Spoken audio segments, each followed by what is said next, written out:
City of Oconomowoc Committee of the Whole meeting for June 17th, 2025. Has appropriate meeting notification been made? It has, Your Honor. If you would please call roll. Alderman Ellis, He is here, technically. he's here, but just not present right now. Alderman Spiegelberg. Here. Alderman Mulder. Here. Alderman Shell Pepper. Here. Alderman McConnell will be joining us later. Alderman Youngworth. Here. Alderman Rosick also will be joining us later, and Alderman Altman Cloth. Here. Okay, we're going to move on to committee business. Provide direction for the reconstruction of the Village Green. Mr. Herzog. Thank you, Mayor. Mayor, I just Mark, want to you wanna jump in real introduce? quick. Jason, I apologize, Jason. The reason why we're bringing this back tonight is that, as you know, earlier this year, the construction project didn't get support from the council to move forward, and so now we want to talk to the council, knowing that at that time we were looking at budget amendments. We still could be.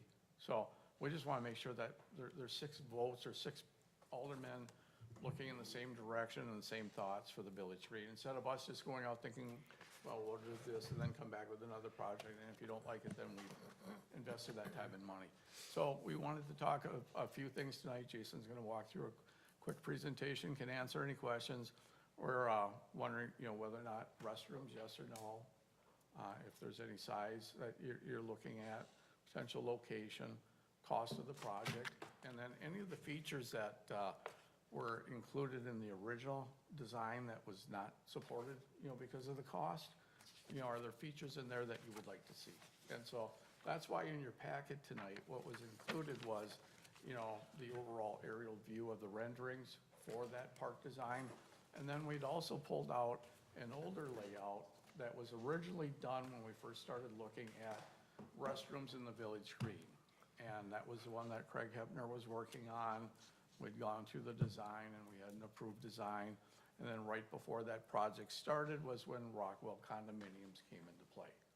So we put that on the shelf, but then based on the comments that we heard during the discussion for the approval on the previous plan, we thought we would bring that out and show it that, potentially it could go back into that location up against the building, et cetera. And so what we would do is look for direction, look for your comments tonight. We would need to bring in MSA, they're the ones that have all the drawings and renderings ready to go, and have them update one to show everybody here what we discussed tonight. And we would bring that back. There might be 1 or 2 options involved with it.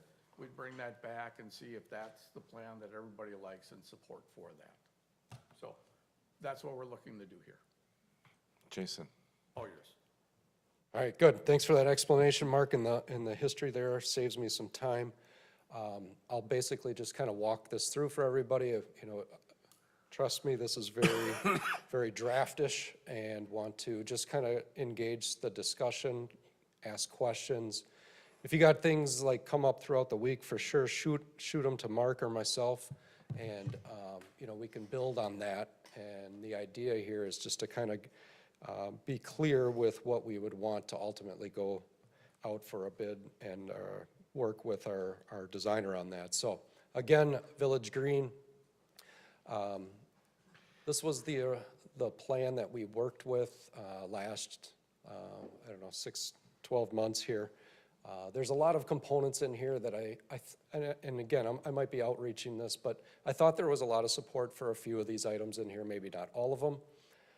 Tonight, maybe if everybody wants to take a look again, I can explain what they may or may not be, and give me some ideas and direction on what things you might want to keep into a plan. We know that the pavilion was a piece of contentious there, so I get that, but there might be some other pieces, boardwalk, stair steps. We did have a pretty good expense right here in trying to provide for, I'll call this on-street parking with a bump in here, so obviously there's infrastructure that had to be moved and replaced there. We did have safety measures along Wisconsin Avenue for the boardwalk area in here, and the whole geometric layout is up for discussion as well. So like Mark said, I think we're kind of going back from what we heard. The restrooms along et cetera seem to be more favorable. So I'll explore that. You can tell me one way or another on that, but that's kind of where we'll move here.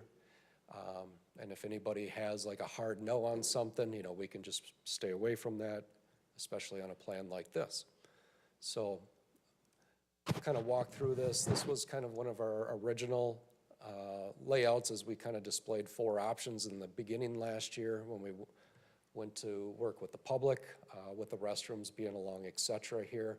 A whole mess of different options on the geometric layout. This image showed the parking lot stay-in, bump in here, and we did have the boardwalk extended. So a lot of things there, and I'll just kind of walk through this and I can go back to any of these images if you want.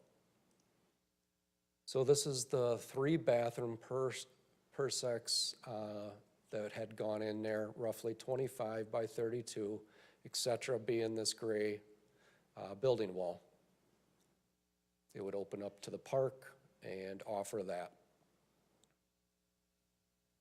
So we naturally recognize the conflict with our German Christmas market, as that takes up a lot of that footprint and some of the use of the bathroom being extremely adjacent to this tent, the way they had it laid out the last few years.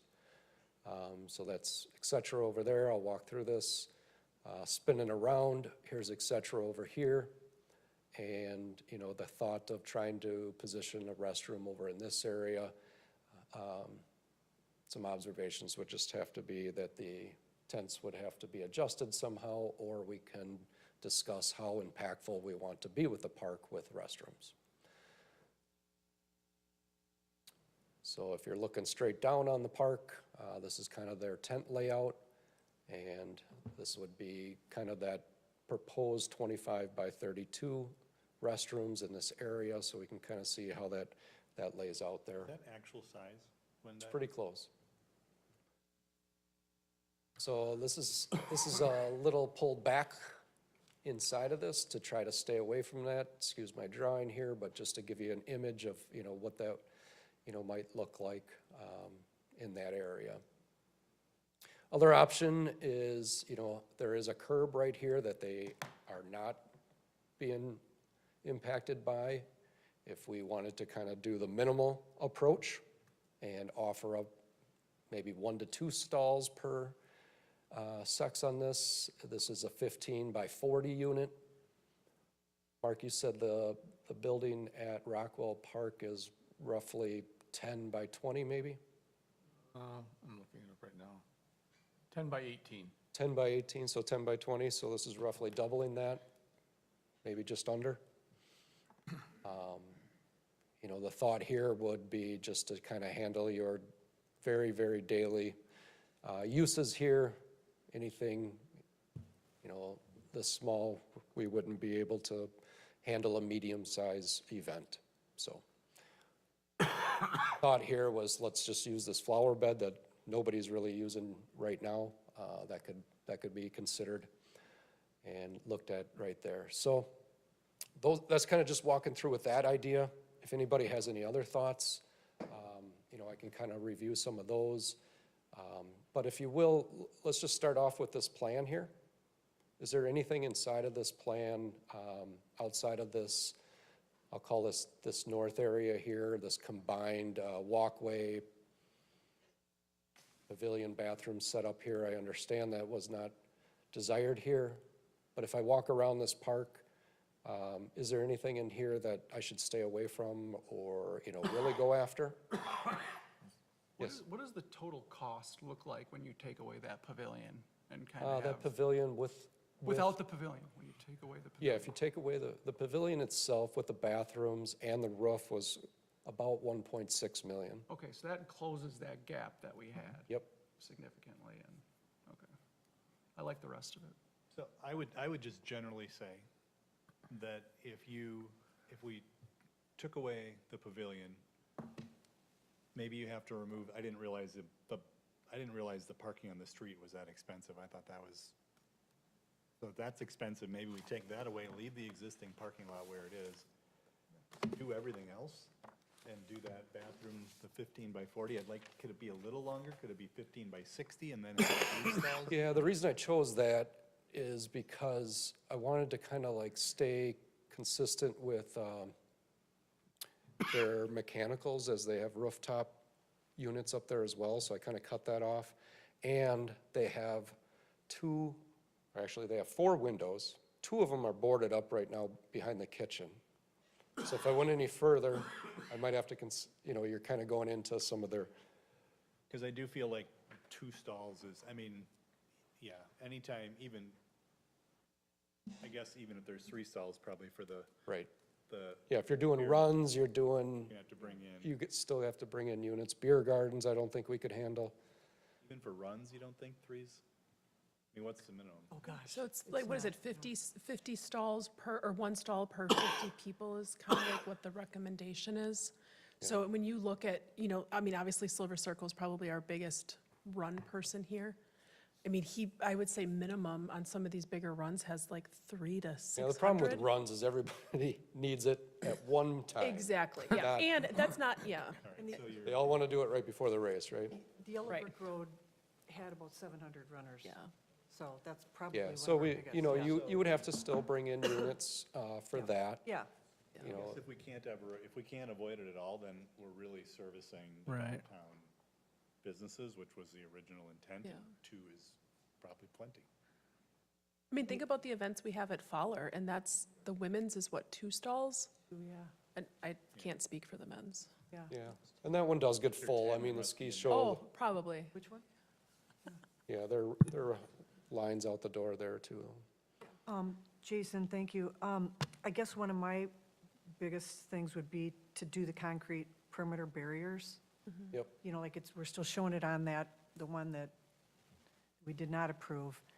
So maybe incorporating it into that other one. I mean, obviously, this new design is going to be somewhat of a hybrid between this and that. yep. But I think that's very important, obviously, so, yeah.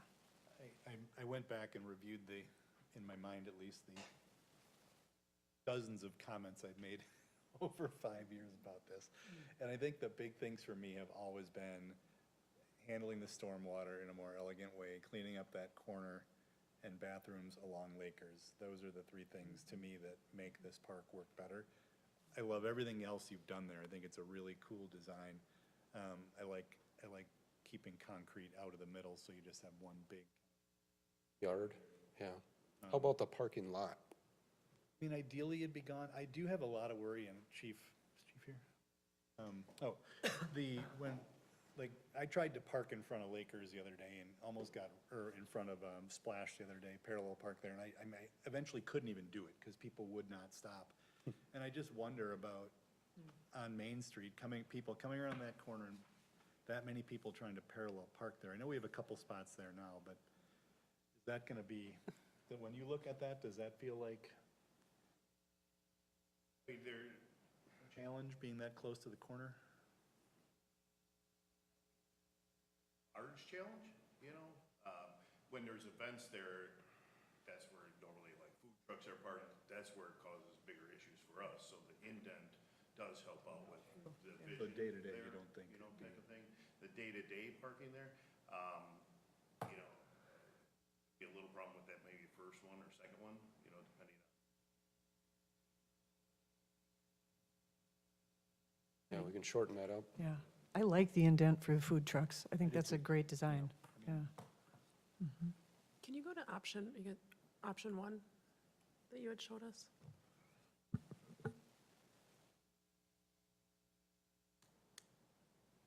This? Yeah, okay, oh, so that one did have the indent on Main Street. Yep. I really like option 1, and I like the path in the middle of Village Green, just maybe kind of help save, I've clearly been talking with Mr. Betcher way too much, so we can preserve the grass. You back there? Because people are gonna cut across it anyways, so why not kind of,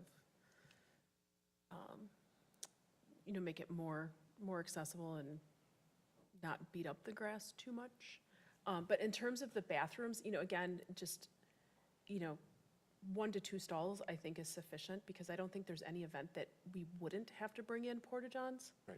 So let's just take care of taking the pressure off of the downtown businesses. And now my other question though, is I thought I remember when we had voted on the other one just a few months ago, that whoever owned that building, the Lakers building, said absolutely they did not want anything up against that building. So how can we kind of revisit that if we were told that was no Yeah, longer that a was no-go? me that said that. And that's what they told me. So what I'll do is, once we know a direction, I'll just meet with them and see if they're willing to do it. They're very amenable to do stuff, so I think if we can create something that looks nice, but I asked them and they said, well, geez, we're also looking at other people that might want to buy that and do something different with that building because it's in a beautiful location. So once this council says, hey, we'd like to go in this direction, then I will talk to them. And I would hope that if it's, a 1-2 stall restroom, that they would be okay with something I like think that. a one stall is way too little though. I think 1 stall is too little. I think we So I do would do need, I 2 or think at 3. least 2.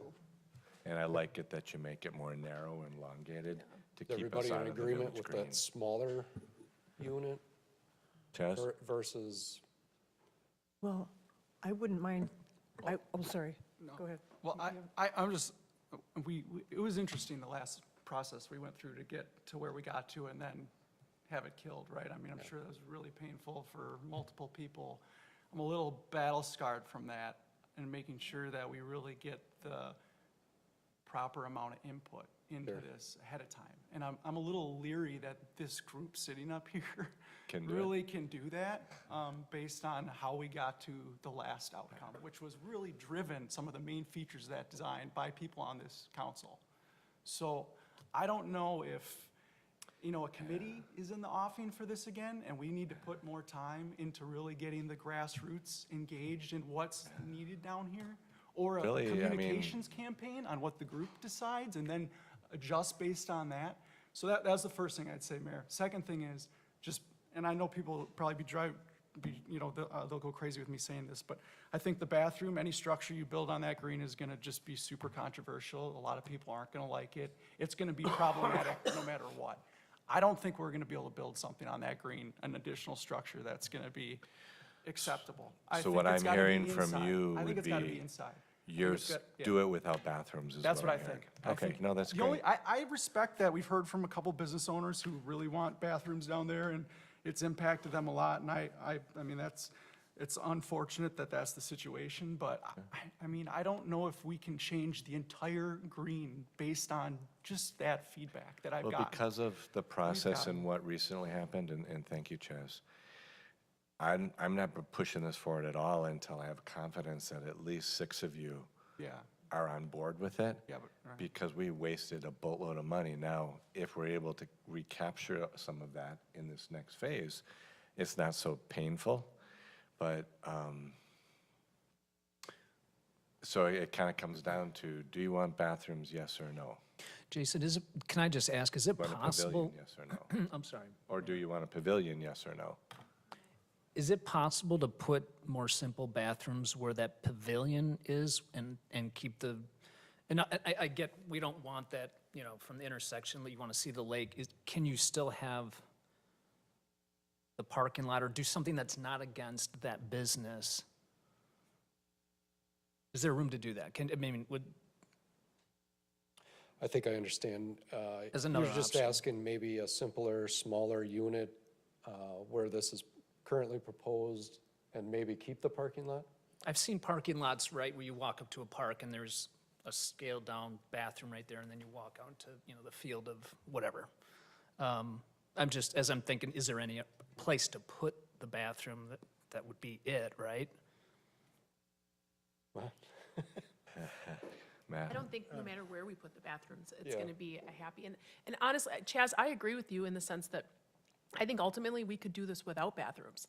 I mean, and from day one, I was against bathrooms on Village Green, and I don't want building on Village Green, but I think at some point, there also comes a point that you have to have some compromise, and the community does want, unfortunately, more bathrooms. as long as it's, and I like what you said, Mayor, about doing something long and sleek, you know, kind of there, so it's as minimum of Or a what you do footprint is you as put it possible. in and you don't add it the first time, and you just get the village green done. But you have plans for bathrooms. But the challenge I'm already hearing, guys, do we want bathrooms, yes or no? And if we want bathrooms, what are the core attributes of that bathroom that would be something that you could support? Because until that is answered, we're gonna go around in circles, kind of to Chaz's point. You know, Okay, I'm a hard yes on the bathrooms, and I like them on the side of Lakers, because I think that's probably the least obnoxious place on the Village Green. It still leaves all that space. Remember, there used to be a big hotel there many years ago that blocked the view, blocked everything, and now we've got this big, gorgeous, grassy spot, but just a little bathroom over there that would be so beneficial to that area. To your point, you're not taking up much more than the planter there, and there used to be a bunch of Yeah. trees Yeah. there that got taken down, so it's not a huge invasion of space. And you know, others have suggested maybe putting those bathrooms in City Hall here where the Sally Port used to be, but we need this space in City Hall as we expand, as this community gets bigger. We're crammed in here as we are, and that Sally Port space needs to be available. I think they use it for something now anyway. What do they, yeah. you know, I think that's a past alderman's dream. yeah, Yeah. I've heard it potential I again. don't Okay. really care, I mean, the path through the middle makes a lot of sense, I mean, we know that's where people are gonna go. I don't really feel strongly about that. I really liked the concrete seats that you had built in with some of the lighting underneath it. I think that would be a really neat effect. It didn't seem that expensive, and some of it could be used even for edges. Yeah, it gave us a lot of options, because those were our, like, receptacles also for the events. So I thought that was a neat treatment. And Mayor, as far as you saying that potentially we could do the bathrooms later, isn't it much more economically feasible to do those now as we're doing the new infrastructure Yes. for the Village Green? Okay, yeah, I'd I'm hate to just put trying to that give off. you options. Yeah, 'cause I I'd hate to have- put that off. You know, we have the option of no bathrooms. We have the options of bathrooms alongside Lakers. I've heard no recommendation for bathrooms in their current location. Help us. All right. Chess? Yeah, I'm for bathrooms, but I'm for bathrooms in the inside of a building. You know, whether that's another building that Yeah. eventually gets built to the north of the green, if that's when there's a redevelopment that occurs across the street, or you're talking about the et cetera building I think that's the ultimate answer. I think there's been some demand for bathrooms down there. I'm just not convinced it's the level that's needed to just do it, because we got to do it. I think all of our preference would be a bathroom inside. So I'm not speaking for everyone here, but it just makes perfect sense to be in a building. And I wish it could be. At least at this stage, nothing's been proposed to No, the I city. agree, right. I mean, that could Or be is this years. something Right, that that's fine. is I'm this fine with something that. you guys melt over, Fine with talk to your years. constituents, and we talk about it in another 4 to 6 weeks? We're not trying to push anything, you guys. You know the funding sources, you know how that's set up. If this can go forward and the numbers come in good with the new bids, this could be implemented in the beginning of 2026. Is that correct, Jason? Yeah, depends what, yeah, roughly. I just don't want to end up where we were last time, because that made things look bad for everybody. So what about the lakefront? Extending is that a must-have for people, That's a extending must the for me. boardwalk Yeah. to the property line? I think it is. The- I think with it the is. Stepped-in, So it makes it special. But if you can say, okay, here's what we want to have, then we see where the numbers come in. Because if I'm taking your feedback that you want no pavilion, and you want no restrooms on the north side of the property. We could tuck the bathrooms and make them as the least discreet as possible. And I think the people that didn't like the project will be happy with the discreetness of it and then not losing that parking lot, but then still creating, you know, maybe some more parking along the side there. Well, if you add parking, that's a good point. If you can add parking to what's already there. Right, because The that would only add us more advantage spots, right? of on the side, not on having Main the Street? parking to the north is that it then expands the green space, which is pretty much what everybody has told us they want. But I think if you add back, even with that, even with adding the parking lot, if you keep the existing parking and you get rid of the redundant sidewalks and you get rid of the stormwater runoff areas, you're probably gaining Probably. usable square feet of recreational Absolutely, space. absolutely. So I mean, and will people look at it that way? No, so stay off Facebook. Kevin? I think we can accomplish that without maybe taking that parking. Sure. Can we Kevin? redo it so The that ideal. I mean, could we redo that parking at least, so that parking lot is? A lot of different options. It's possible. Kevin, your thoughts? We haven't heard from you. So, as far as the pavilion, yeah, I'm not in favor of that. Okay. As far as the bathrooms, I am in favor of them. If that's gonna go ahead and give us some more spaces for parking, that's great.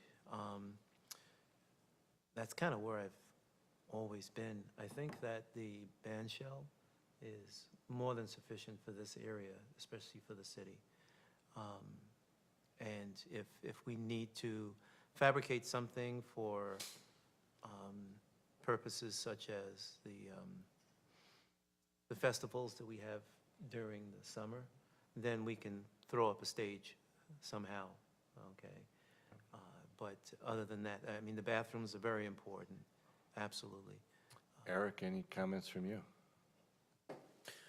I'm looking at the pictures in the agenda. I mean, to me, and I think that's what I'm hearing mainly, we got the over budget piece of this before, so getting rid of the pavilion, I mean, that to me addresses the big issue.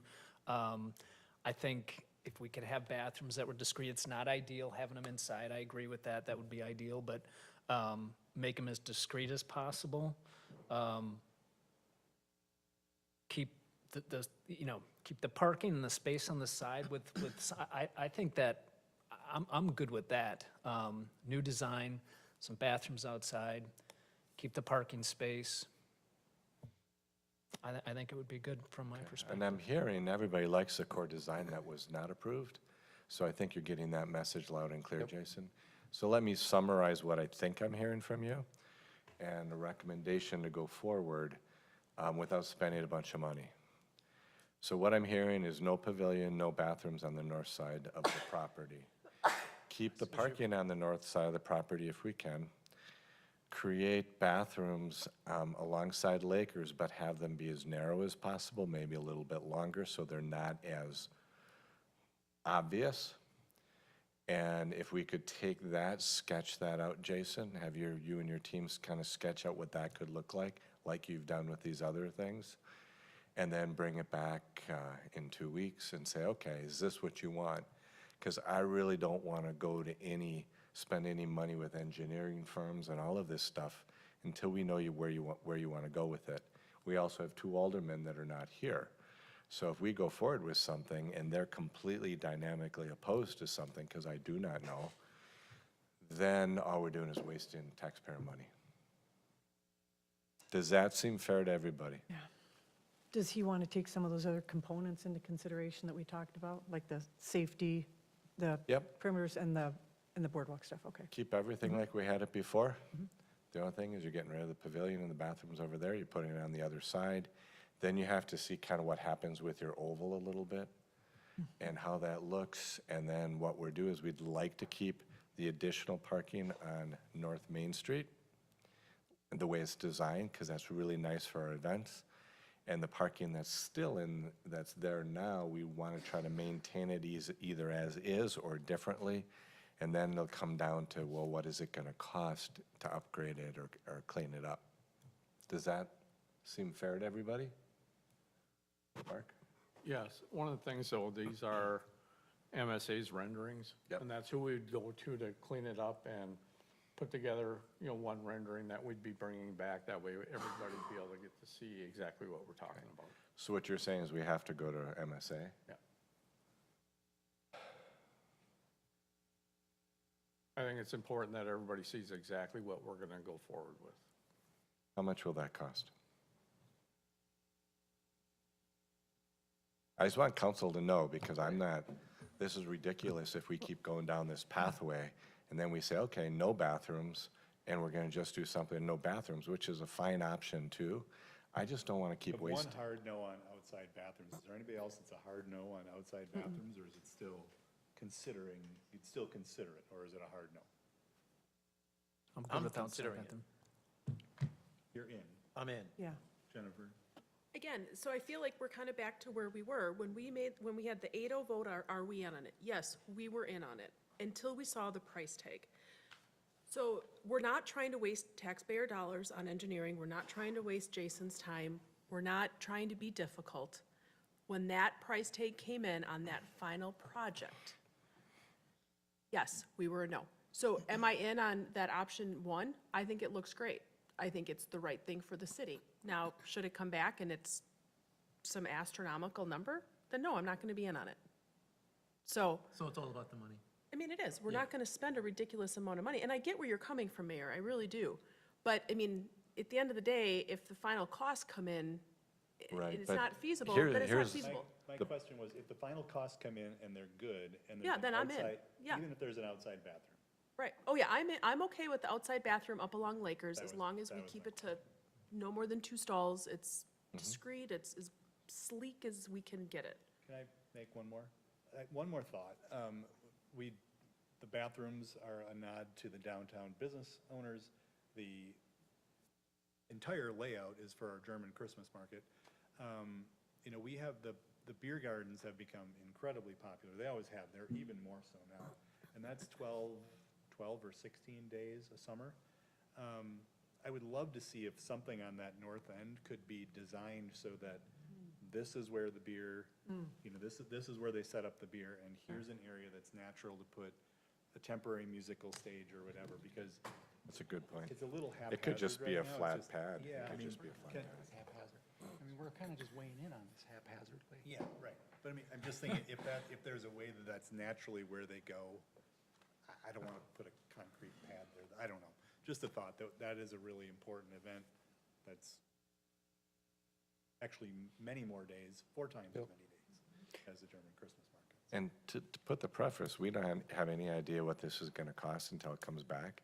Most of our estimates and guesses have been pretty far off with current pricing. So the caveat, if it comes in way too expensive, then we don't do it, or we remove something. But what we wanna be able to do is figure out if we wanna move forward with this. Back to the cost with MSA, do you have any idea? See, in my mind, I'm thinking, okay, they've got this on a CAD system. Wouldn't it be easy for them to kind of tweak this on their CAD system and not cost us a lot of money? Yeah, it's just the back and forth, you know, the hours. And they would probably just do an hourly base thing for us. And then the purpose of doing a lot of this and some of the behind the work last year we tried to do is to narrow that up so much so that we're not asking them to stand in front of you and sit here and with a pencil and, you know, do that, kind of like we did with the boat launch. So I think, yeah, if we can narrow that up from the, you know, descriptions that you guys have given us, we can take a shot at putting that graphically. You know, Because I don't think we can do much of anything without it, I agree. whether it's something we do internally, which I'm understanding that's Yeah. not appropriate. And that's why I would recommend MSA, because like you said, they have this line work. They can move, you know, if they just click on that number 3 and number 4 right there and hit delete and start moving stuff around, yeah, might go pretty quick.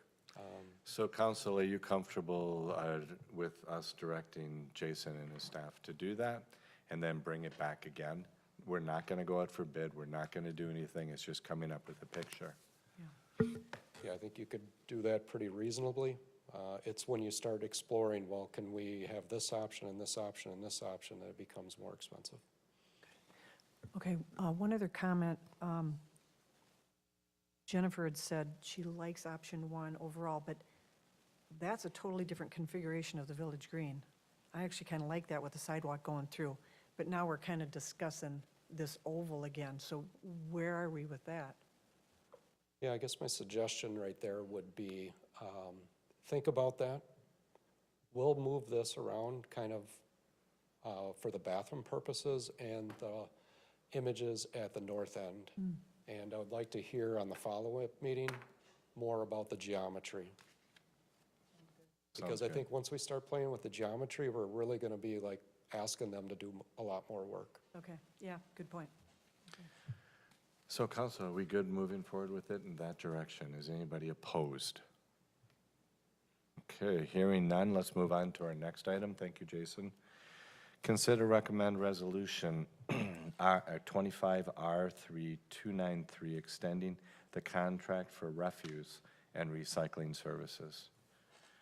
All right, switching total gears here, but nonetheless, I wanted to bring this up for discussion as we've used John's Disposal as our contractor of choice, I think dating back to 2015. They've helped us kind of transition out of a, a different setup into what we consider more of a single sort recycling collection system. Long history on some of that I can share with you in another time, but what I would like to consider tonight is extending what they are providing us right now for another year. And they collect our trash, our recycle, they collect our yard waste 20 times a year. They pick up a bulk item per week. Since I've been here, I've started to try to tally up a number of different claims, not knowing exactly what the issues might be with them. We track that from the calls we get in, and then we discuss it with John's, daily if we need to. They've been very responsive, and actually, I invited Nate from John's Disposal here tonight. I wanted him to introduce him. I think, he might be a familiar face, as he will be kind of our representative as we kind of discuss things with him. I know it's one of our largest services that we hire out, so I wanted to give it some due diligence on trying to get the best service that we can for a very good price. So they've done an excellent job with, the amount of work that they do through the city. Is that they're in here a solid 2 days a week and collect every week, whether you get it or not, for recycling. Yard waste is a big piece. It's a very manual labor service. And I think it's still a very valuable and good setup that we have as the city. It's an extremely cost-efficient operation that we have. It's very challengeable to find anything more efficient cost-wise. So I'm open for discussion tonight. That's kind of the setting and the purpose for doing this tonight, to hear any feedback, and certainly want to consider straight up just extending the service that you guys have been used to for another year, possibly looking at any service changes thereafter. Jason, this is just to be clear, when I was reading through this, and I think I heard it, I think I heard you say this, the one-year extension is just simply from the fact of this is a big, what are the usual are they like 3, 5, 10, like, what's the usual Yeah, contract? so we contracted back in 2015. I think it was a 5-year contract at that time. 7? So we went with a Okay. 7. Yeah, And then we extended it to a 3-year contract, and that's what's expiring. okay, so just due diligence mainly. I looked, and a lot of the complaints were maybe somebody putting their stuff out at the wrong time. It didn't seem like there was anything significant, That's so I our- just wanted to, Yeah, I mean, I hate to say it's our largest one. I mean, it's just yeah, proportionately, it's next to nothing that we get. okay, It just missed services here or there. thank you. Any comments from council? Chaz? Yeah, I mean, I've noticed missed service before, but usually if you call, you guys are responsive and they send somebody out and pick it up, so I appreciate that, the responsiveness. I think, if we renegotiate this in 2 year, or next year for another, I guess it'd be a new contract at that point, I'd like to see, 2 bulk items instead of 1. I think we kind of run into issues with that, but can have that discussion. Yeah, I think that, services like that are Yeah. probably welcome and probably can offer, Yeah. a variety of different Yard things. waste, I mean, I put out tons of stuff, and you guys take it all, so. Yeah. Any other comments, Matt? I mean, I think that this is one where if you have the wrong service, all of our lives would be. Oh, gosh. So to have something that's working that we feel and that the market confirms is a good price, which it did last time. I think it was like $5 a year or something Yeah. that we actually switched back to John's, even though the recommendation was the other way. You know, so I'm in favor of it. This is one service that I don't want to disrupt and, Okay. Karen? I'll just bring Nate up, introduce, he can kind of give you the quick, dirty version of what the market is and, you know, really what John's competitors really are. I'm not going to talk about my competitors. Does We anybody are- have a question for? Yeah. Maybe that'd help you. Any questions? I have a question, just out of curiosity, I had a neighbor, a block or two away, ask me this probably a year ago. How often do you have people putting out like the one big item? And why is that policy there? I think that's a city policy. I mean, I can get into that if you'd like. It's the nature of the way that the county structured the original bid. So we responded to the county's RFP and were ultimately awarded the contract. We've talked over the years about changing that. That's something I'd still like to discuss with you. Yeah. The majority of the other communities that we service have what we call a call-in bulk program. So they call in, they schedule it with us. You know, Jason and I have had conversations on the frequency of what that would be. But in all of the other ones, we take multiple items. Yeah. And so we'd love to see that program here. We can talk about it at a later date. Yeah, it doesn't seem like something you see often, like people have like the one item, and this one particular neighbor had said, would I get in trouble if I put my one, they had like 3 items, and then the next 2 neighbors. And I said, well, I don't think you're supposed to do that, and then you're creating more work for the driver that then has to stop and get out 3 times. And he's like, yeah, but the last time I left the 3, they didn't take all of it. And it ended up being a very interesting conversation. So that would be something I'd like to kind of maybe see us explore. So just to kind of let you know where we're going with this. So our contract right now allows for the 1-year extension, and that's what we're asking for tonight. Over that next year, we're going to be having discussions with John's on different services and different options. One of the things we'd like to do is our purchasing policy doesn't let us just negotiate. So we want to look at that because there's this service, there's sludge hauling, which is another situation where we have a very good vendor right now. There's not a lot of people out on the market. If we go out to bid and someone comes in and lowballs a good contractor, as you mentioned, that makes it more difficult for everybody. So we want to be able to look at, certain services that maybe we can negotiate with, but we want to have those discussions and go through the changes to the policy before we start doing that. But that's where we're looking to take this, and Nate's got a lot of good ideas, and him and Jason have been working together, so when we come back with hopefully a negotiated longer-term contract, we'll have a lot of things in there that will make this even a better service. I'd like to entertain a motion to recommend. So moved. Second, Ellis. Any further questions or comments? Call roll, please. Alderman Ellis. Aye. Alderman Spiegelberg. Aye. Alderman Mulder. Aye. Alderman Shell Pepper. Aye. Alderman Youngworth. Aye. Alderman Altman Cloth. Aye. On to discussion of sanitary service area. Mr. Reel?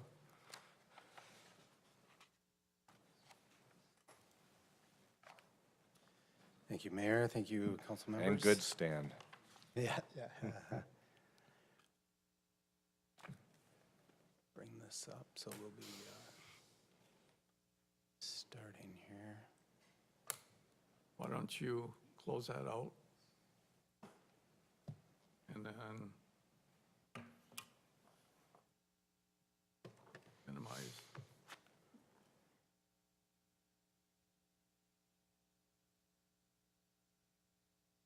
There you go. The wrong, That's where no, just leave that. yeah, that's the, yeah, we want the other one. It's on there. All you'd had to do is scroll down. Well, you put it on here in an alternative. Bingo. Okay, wonderful. Much easier. Thank you. But you might want to thank Hannah, because I think you closed out her.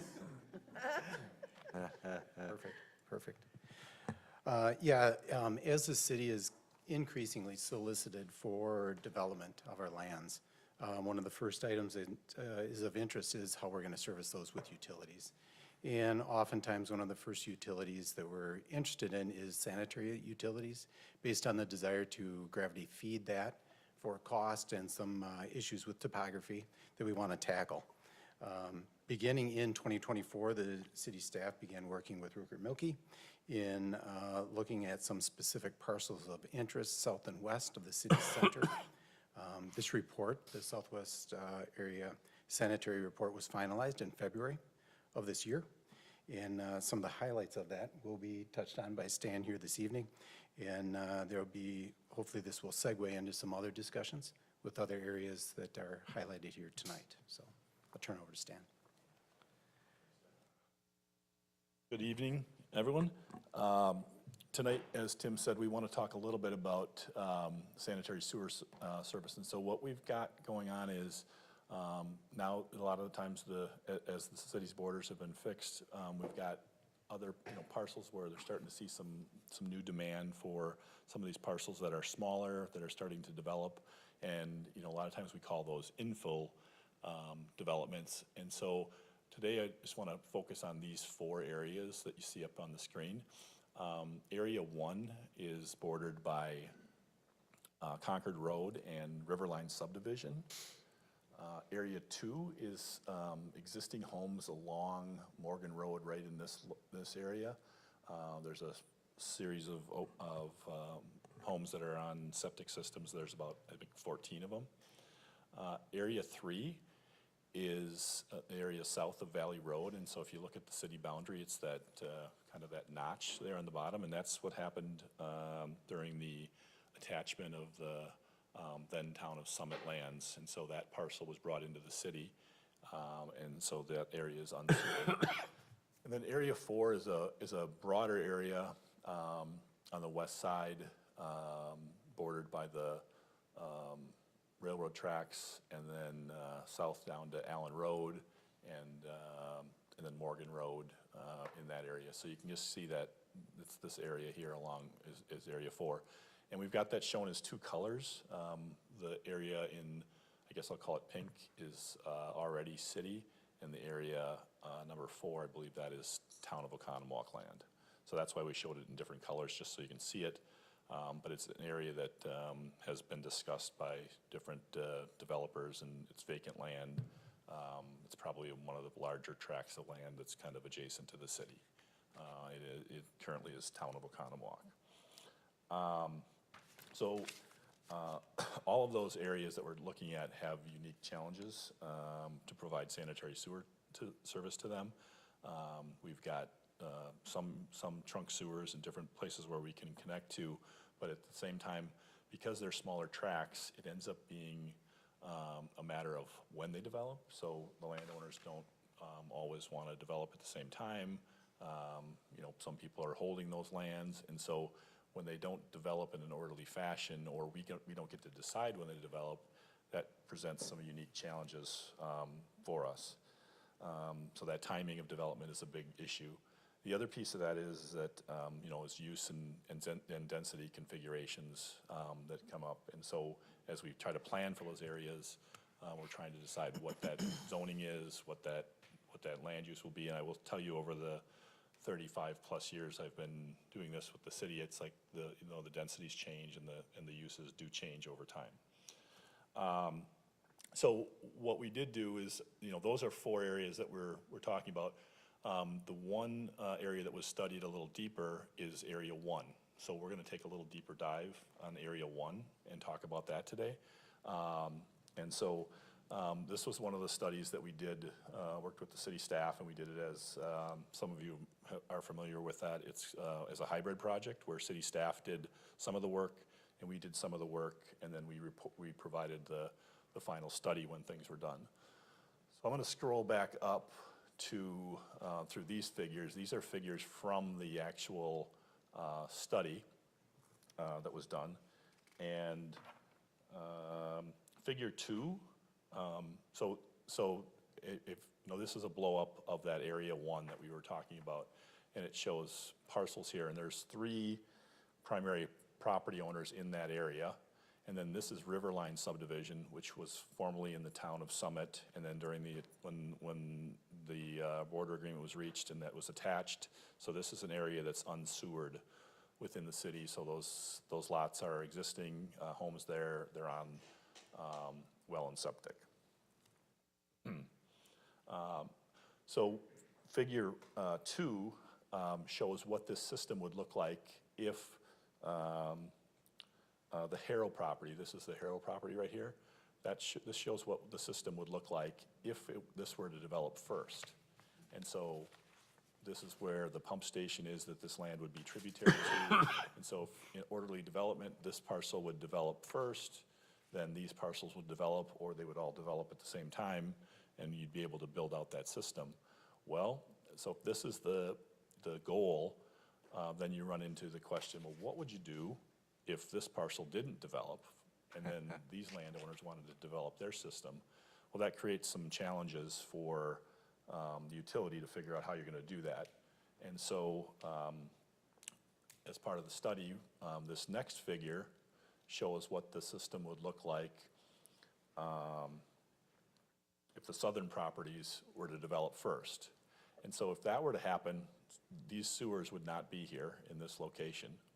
And so we'd have to figure out how to sewer that. And so basically you'd build this system here, which is the same as what it was in the previous figure, but we'd put in a temporary pump station that's right here where it's gonna connect in the future, and you'd pump the sewage over here into Hickory Woods. And this would be a temporary force main and pump station that would go in, and it could be there for 5 years, 10 years, 20 years. It just would be a matter of, the fact that this didn't develop. And so we had to look at, that was the, the focus of the study, is what would happen if these parcels develop first. And so that's figure 3, if those 2 property owners would develop first. Next figure, which is figure 4, shows what would happen if, let's just say, we got together with the landowners in Riverline and we said, okay, we're gonna install sanitary sewers and likely water supply at the same time in there. But if you were to put in a sanitary sewer system for Riverline, then the Riverline sewers would go in, and then this pump station would still be necessary because it's not going to be deep enough to serve this. And you'd still need this temporary pump station, but because these sewers are here, it would just be a short force main, and it wouldn't require a force main all the way through here. You're just looking at a stick drawing and you're saying, well, why don't you just connect that up? Well, these are at different elevations just based on the topography that's out there. And so at some point in the future, if then the Harrow property did develop, you would just simply connect right here, and that temporary pump station would go away. You would basically be throwing away this small piece of force main in that scenario. All of those options and all those alternatives come with different costs. And if you look at it, option 1, which was figure 2, probably the lowest cost of the alternatives. Figure 3 is probably the next cost, and then figure 4, this one, because it has all the sewers and the build out of Riverline, that ends up being the most expensive, but it's the only option that covers all of Riverline. And so you end up with these, depending on how it happens, how it orderly develops, you end up with building a temporary pump station, which is a throwaway cost. You end up building force main or temporary force main. When I say temporary, you still have to pay for it. It's still gonna be, required, but you don't know how long it's gonna be there until those other properties develop. So occasionally we'll see developers that will get together with, and somebody will buy up, all those tracks and then put them together and then develop them. That's probably the best scenario. Doesn't always happen. And obviously, you know, city of Oconomoc's a desirable place. You're gonna see some more pressure on these vacant parcels. But this is the one that we did the hybrid study, a little more deeper dive, and it shows you, you know, what those options are and what they might cost in order to be able to sewer them. As staff, what we see is we occasionally get developers that come in and they ask about one particular parcel. They're like, hey, we wanna find out about this one parcel. And they're part of a bigger regional discussion in, as far as how you would serve it. And so I think what we wanted to do is get ahead of that a little bit and start to plan for what would happen in those regions. And so when you do that, what we're looking at is, I think it's probably gonna be in the city's best interest to take a deeper dive on Area 3.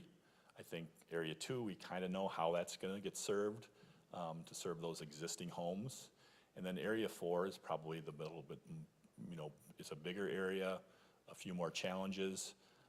It's going to require 1 or 2 new pump stations, and it'll require force main back into the city, down Allen Road, to get back to the main system or to the treatment plant. So there's going to be some analysis that has to be done about what the different solutions are for that. So Tim and I are both here to answer any questions. We've worked on this together with our staff, and as far as what we came up with, the densities and what was going to be done in Area 1, we worked with the planning department and came up with what those layouts might look like and what those densities might be for planned single-family development. I have a question about Figure 3, which is where just the limitless and Swig develop first. Sure. Wouldn't the cost to the developer to put in that pump station and that sewer line, wouldn't that almost preclude, wouldn't that be so costly with the limited number of lots you could get in there? You and I think alike. I mean, it doesn't even feel like a legitimate option. Yeah, so that's one of the reasons why we're here tonight. So out of all the areas that we've shown on the larger map, this is the one that we've really looked at and come up with the numbers. So, yeah, you're looking at maybe 40 lots in there and a couple $1 million. And so one of the things we want to do is to look at all these areas, look at potential costs, look at what the densities are. Because then we can start having conversations of, is this really feasible? Or are these projects that the city has to put in and assess back, which means then we're banking on that money for many years that we don't know when they get to connect in. Riverline's another animal, but, so Stan and our group and staff and everybody's been working on this, and we're showing, you know, just one little snapshot of the areas. We'd like to get the rest of them done under the same process, using staff working with Rupert Milkie, to then come back and show you how things can be served. And then we can talk about the feasibility of the cost of it. We might have to talk densities, you know, maybe instead of 3 units an acre, it's 4 units an acre. Maybe it's these twin homes that we're seeing. But somehow, if it's not going to be financially feasible for a developer to come in, obviously it would make no sense for the city to go through and put in millions of dollars of sanitary sewer into those areas. So we'd like to get that information out. We'd be probably, you know, meeting with developers. We have Corey O'Donnell. Corey's in the back of the room somewhere. Is he hiding? I just don't see you. Stand, move. Okay. So a lot of you might know Corey. Corey did Morgan Station out on the corner of Morgan and Valley. He was the one that did that. He's worked for a couple other developers in the area. He's actually looking at one of the parcels that are on Redland Road in Allen. So he's interested in the conversation that we were having tonight. So there are developers that are starting to look because we're running out of lands where sanitary sewer is available. And if we want to keep development going in the city, we got to start putting plans in place and having discussions with developers to see what's feasible and what can get done. So that's where we'd like to take this.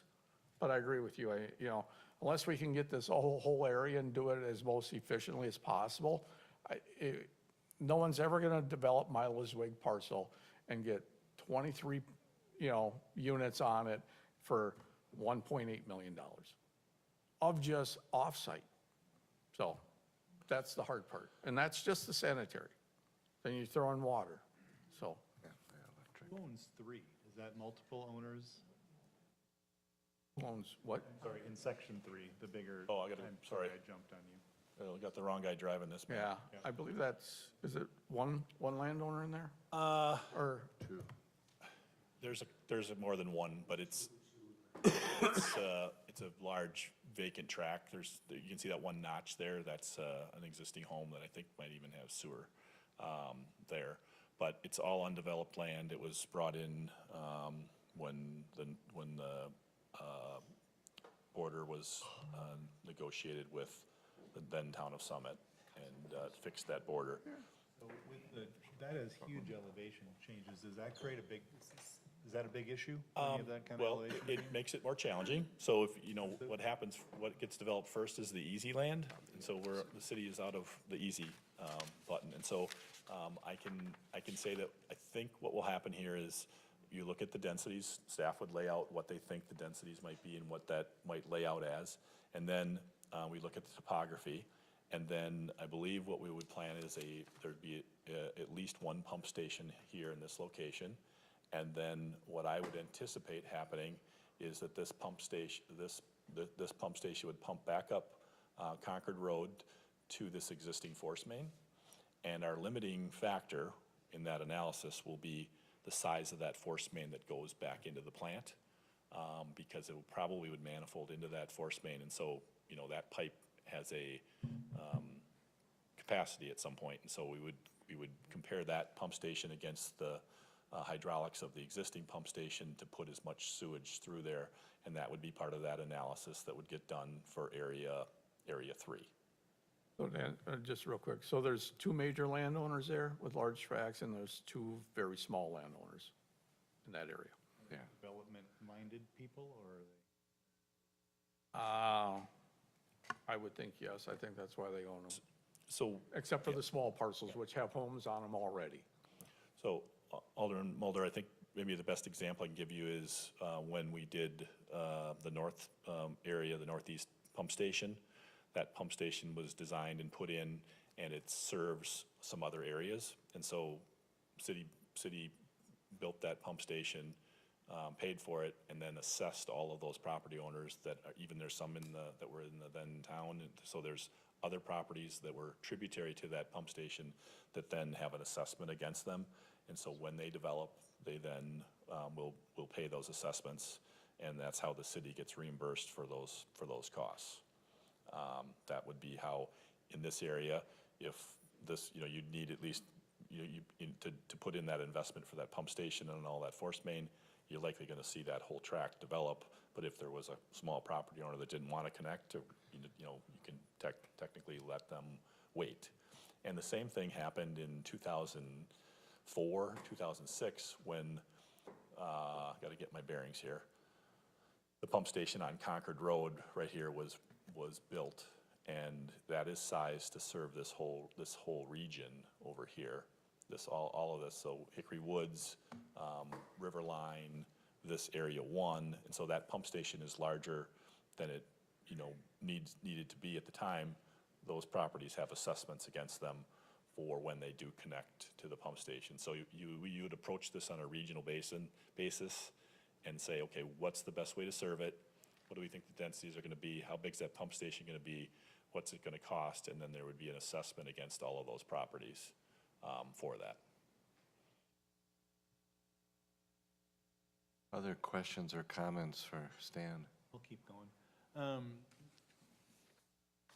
What's a force main? Oh, so, sure. Layman's terms. Ideally, we have gravity sewers that everybody connects to a gravity sewer, but then we have to figure out how we're going to convey that sewage to other areas. And so the city's got a lot of, topography, and so it's not all, smooth, or it's not all flat, and it's got some, different topography. And so we build a pump station and then a force main to transfer that to a different location. Terminology, we call a pump station is if there's a bunch of force main that it's pumping, and then we call it a lift station if we're just lifting it up a little bit. So if we go back into those analysis, one of them had a pump station. There's the same thing, but we just call them something different if you're going a longer distance with that force main, or if we're just lifting it up to get it to a sewer that's close by. I think this is the perfect thing to be doing. Morgan Station went, I can't believe how fast that got built and filled up. We looked at a lot there and it was gone before we blinked. So I'm sure this area is gonna pop, especially since there's no more land to be had in the city. So I think getting ahead of it, making the investments where we need to make sure it can be developed. So when these other infill is done, in Airwood and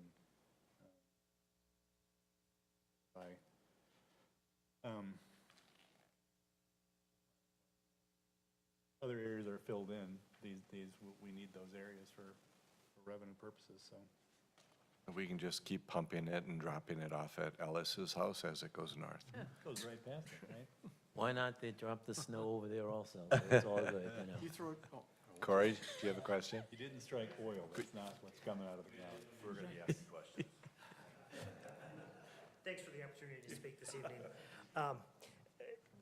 Had the opportunity to develop the Morgan Station subdivision. I know the demand on that side of town really has been strong. We've had a lot of clients that were interested in that area. Been working with the landowner on 118 acres in Area 4, the pink area.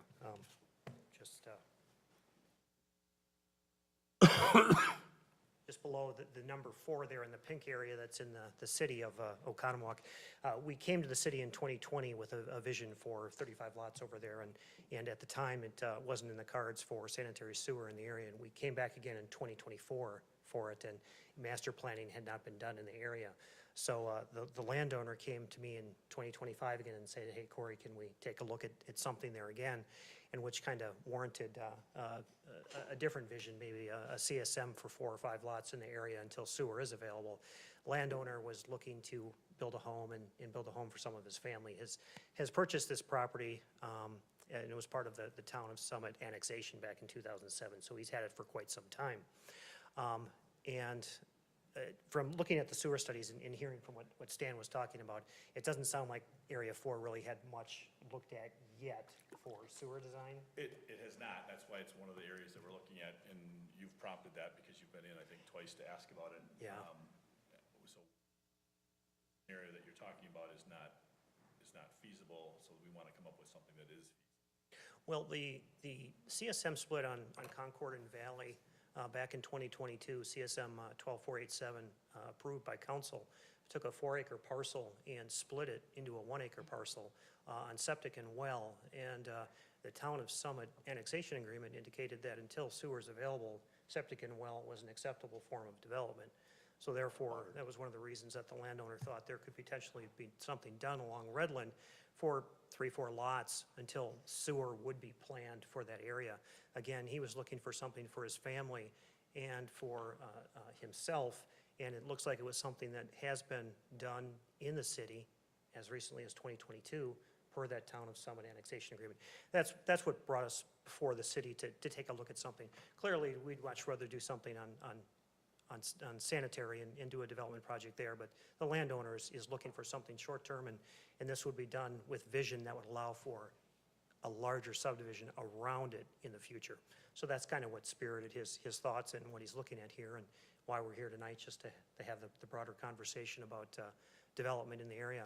In fact, Zone 1, one of the parcels, this wide parcel, he reached out to us and asked if we were interested in developing.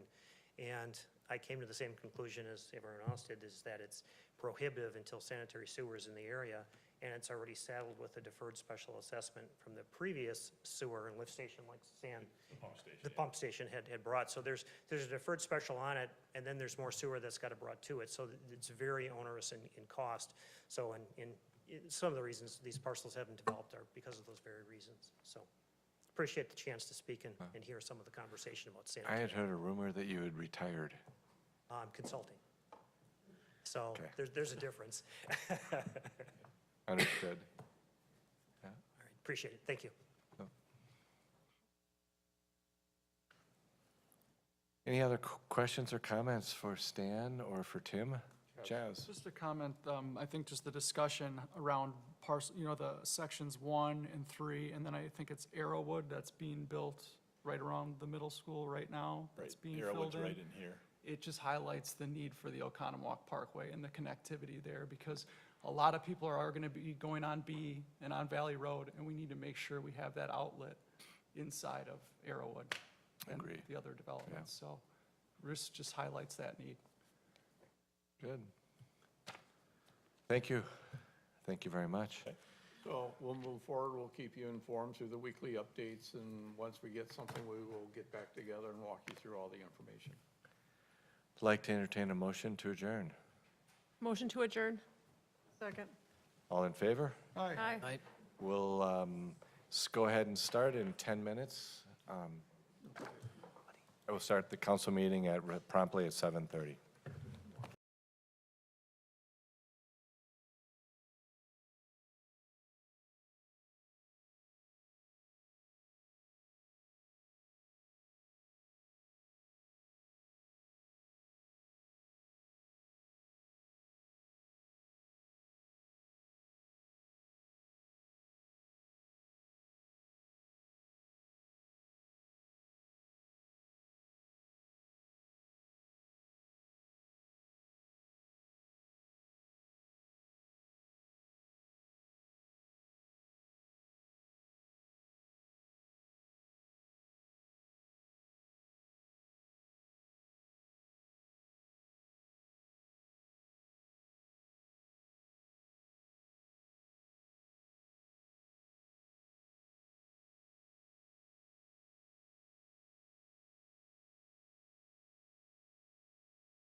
like to call to order the City of Oconomowoc Common Council meeting for Tuesday, June 17th, 2025. Has appropriate meeting notification been made?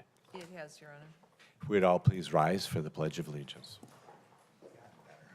I pledge allegiance to the flag of the United States of America and to the republic for which it stands, one nation, under God, indivisible, with liberty and justice for all. Welcome everyone here tonight. Would you please call roll, Gina? Thank you. Alderman Ellis? Here. Alderman Spiegelberg? Here. Alderman Mulder? Alderman Shell Pepper? Here. Alderman McConnell? Here. Alderman Youngworth? Here. Alderman Rosick? Here. Alderman Altman Cloth? Here. Next up is a public hearing. The public hearing is for Lutheran Social Services Conditional Use Permit. The purpose is to hear public for the conditional use permit to operate a 30-bed substance use disorder residential treatment facility at 1331 West Capitol Drive. The building is currently being operated by Bethany Recovery Service, and the new owner plans to continue the same use. Per the table of allowable uses listed in 17.106 of the Oconomowoc zoning code, community living arrangements with 9 or more residents require a conditional use permit in the general commercial zoning district. Mr. Gallo. Thank you, Mr. Mayor. I'll give a very brief presentation giving an overview of the conditional use permit request that's before this public hearing. Again, like you said, Lutheran Social Services would like to take over an existing group home that's operated by currently Bethany Services at 1331 West Capitol Drive. Per the table of allowable uses, group living arrangements are listed as a conditional use. Bethany did receive a conditional use for this facility, but in that conditional use, the conditions, it was a non-transferable use, and any future owners or business operators needed to come back and reapply for a brand-new conditional use permit. This is the facility that's existing. They're not doing anything to the exterior of the building. They're not changing the lighting, the landscaping, the parking lot. Nothing is changing on the exterior. This is on the interior of the building. I'm showing two different areas here. This area on the right would be considered their common space areas where they can have visitors and where they can congregate. And then the area on the left here is the bedrooms for the women. This is a women's only facility. Up to no more than 30 women it would be licensed. Here's the property owner's permission. It's currently owned by Glenn Cochran, and he was leasing it to Bethany. There may be a chance that LSS is going to be purchasing it in the future. With conditional uses, we have standards listed. For community living arrangement for 9 or more residents, we only have 3 standards, and the applicants are to provide proof and evidence to you that they meet those standards. One is they shall provide the CBRF, that stands for Community-Based Residential Facility, licensed to the city prior to the grant of final occupancy. B is they shall provide security cameras as required by the police department.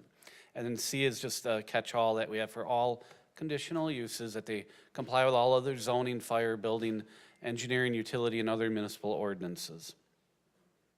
They did submit a plan.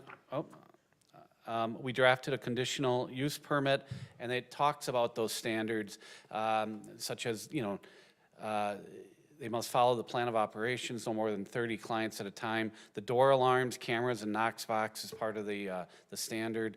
This permit, again, will be non-transferable, just like the other ones. And if it would go not-for-profit, which it currently is not, then they would have to have a contribution for city services. They did submit a plan of operations where they basically said they're going to continue the same use of the property as it's currently being operated by Bethany.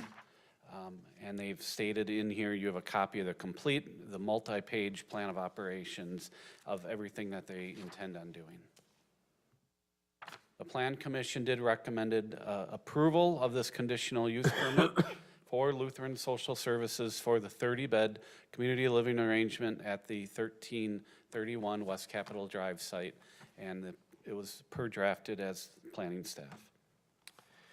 Thank you, Happy to answer any questions during the period, but that's the introduction for the public hearing. Thank you, Mr. Gallo. At this point, we do have the applicant here that we're welcome to bring up during the potential action item. I only have one card. Dennis Hansen, do you want to speak? I can, or I'm just here to answer questions. Okay, let's, if you're good with it, we'll have you answer questions during the action item later in the meeting. Sounds good. I have no further comments from anyone in the audience with regard to this public hearing. Are there any other public comments with regard to Lutheran Social Services conditional use permit? Hearing none, we'll move on to, without exception, I'd like to request of council that I move item 11A, the 2024 City of Oconomowoc audit results presentation forward. Do I have any objections? And as we're getting that set up, we have a fun announcement. Mark, would you like to share that, please? Sure. Steve, could you come up to the podium? So tonight I'd like to introduce our new finance director. You've read about him. I've sent you out information. I did want to introduce him to the council. Steve Hatton is coming to us from Sheboygan County, where he's been for the last few years, but where his name got known in the city is two of our department heads who came from Whitewater worked with him there, and he had been their finance director there for 5 years. We were very impressed with the resume that Steve provided to us. He had, his references were good. We obviously talked to our two department heads who were highly supportive of him, and our financial consultant, Ellers. They had worked with him in Whitewater. Their comment was that it says a lot for the city of Oconomowoc to get a person of Steve's talents to have him interested in your position. So I just want to welcome Steve. His first day will be Monday, July 8th, and he's here to let you know a little bit about himself and answer any questions. Go ahead, Steve. I'd say the same thing about attorney, Stan. No, you wouldn't. You don't like attorneys. Other than aldermen who are attorneys. Thank you for the kind comments, Mark. Pleased to be here. I understand you've got a copy of my resume and have an understanding a bit of my background, but from time in the private sector, moving into the public sector a number of years ago, greatly enjoyed my time serving the public in all kinds of a variety of ways. When you look at utilities to tax increment districts to tax levy and debt planning, there's so much opportunity to make an impact, and I'm pleased to be stepping into a community and a role that's in very good shape, thanks to this body and the management team that you have in place. Financially, you're in very good shape, and I receive it in that state, and I hope to leave it better than that at the end of my term. So, Well, welcome aboard. here. Thank you. Welcome aboard. We look forward to you and seeing you in a couple weeks. Appreciate it. Thank you. Thank you. Thanks, Steve. Hannah, you're up. So at this period, Council, Hannah is our interim finance director, and she's our rock star. Always been behind the scenes, but we think the world of you, Hannah. You do a great job. So in your agenda tonight, a little shorter, is the 2024 financial highlights that Baker Tilly is here to present. Also within your packet, in the agenda packet, were kind of two reports that I put on each of your guys' stations. The one is the audit results. It's kind of a very high-level summary of what the auditors do and kind of some things that we say that we do, more for control over controls. And then the other one is this nice big annual comprehensive financial report, and that's really just a summary of everything that we've done this year. We kind of go over all the different funds that we have. And then also in your packet, this is like a lovely complex report, but I also put together and compiled the Citizens Annual Report. And so I wanted to share that with all of you because it's kind of a high-level simplified version of the 2024 year end. So this will be getting submitted to the GFOA for the popular annual financial report. Part of it is distributing it to aldermen and to the public, so this is one way that I get to do that. And then I have submitted the 2024 report for the Certificate of Achievement. So I want to say that citizen report, we've heard several really positive comments from other municipalities, so job well done. Nicely done. all right, so I am going to have Michelle Walter come up from Baker Tilly, and she has a presentation for you guys. Thank you. Welcome. Thank you. Good evening, everyone. As Hannah mentioned, I'm Michelle Walter. I am a senior manager at Baker Tilly. You've probably seen Paul France in this role many other times, but I work very closely with Paul, and I'm kind of more boots on the ground working through this. So we're going to go through a very high level of the audit and the financial statements this year. I believe Hannah mentioned you have a copy of the highlights that we'll be going through, but it's also, we'll kind of scroll through it as we go. But overall, there's the two reports that got issued as part of the audit this year. The financial statements, or the annual comprehensive financial report, and the one that we issue is the reporting and insights document. And that's kind of where we're gonna start. But this is the overview of the audit process itself. It's not numbers-based, it's not anything that you have to dive deep into numbers. But in here, there's a couple different sections. We kind of walk through what are the objectives of the audit, what are the responsibilities of us as your auditors as well as management.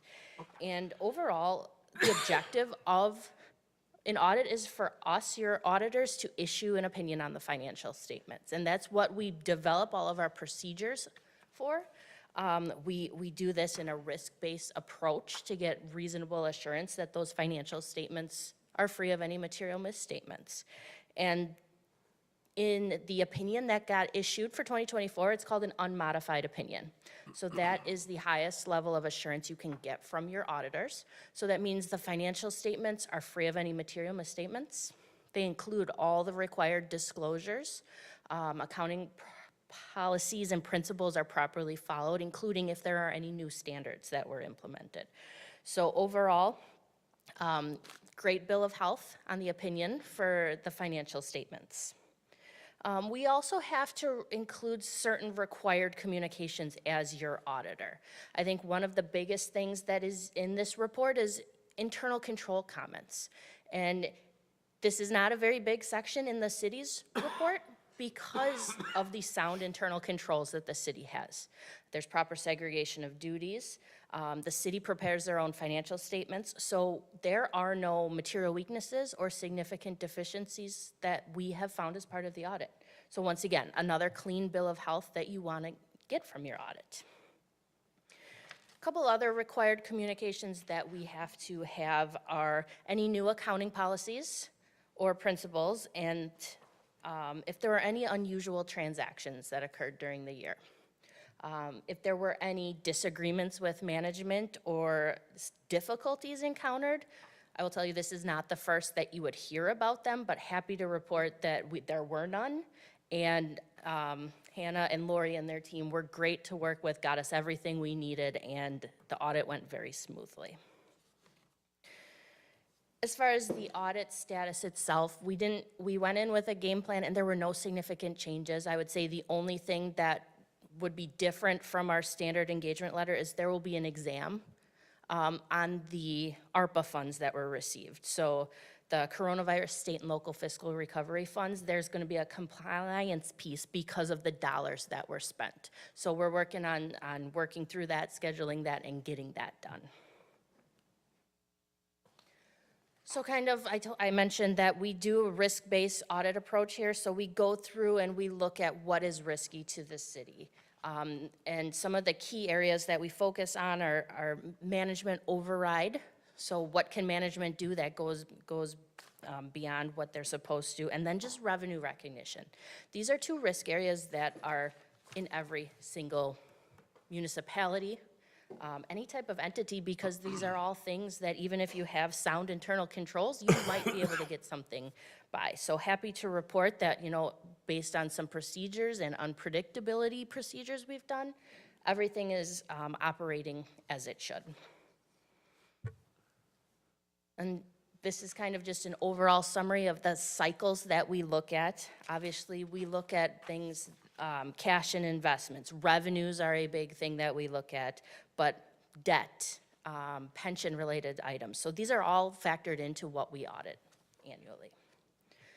So we're going to transition a little into very high-level financial numbers. And I think Hannah's resource is going to be a great, big picture of where things are at, as well, as opposed to looking at the 100-something page full financial statements. But when we look at the general fund, so the main operating fund of the city, overall for 2024, the fund decreased fund balance by about $439,000, down to about $13.1 million. And this is made up of a couple different buckets of fund balance. So the first bucket is called non-spendable fund balance, and this is about $672,000. So this is made up of some items for delinquent personal property tax, inventories, or prepaids, where the cash may have gone out the door and you haven't had the income statement effect yet. So it's not really money that can be spent because it's earmarked. The next is committed fund balance, and this is about $418,000 at the end of 2024. And this is made up of a pocket for health insurance, as well as the 2025 projects for the watershed. Then we move to the assigned fund balance, which is another subset of committed, but this is assigned by management or by you, the council.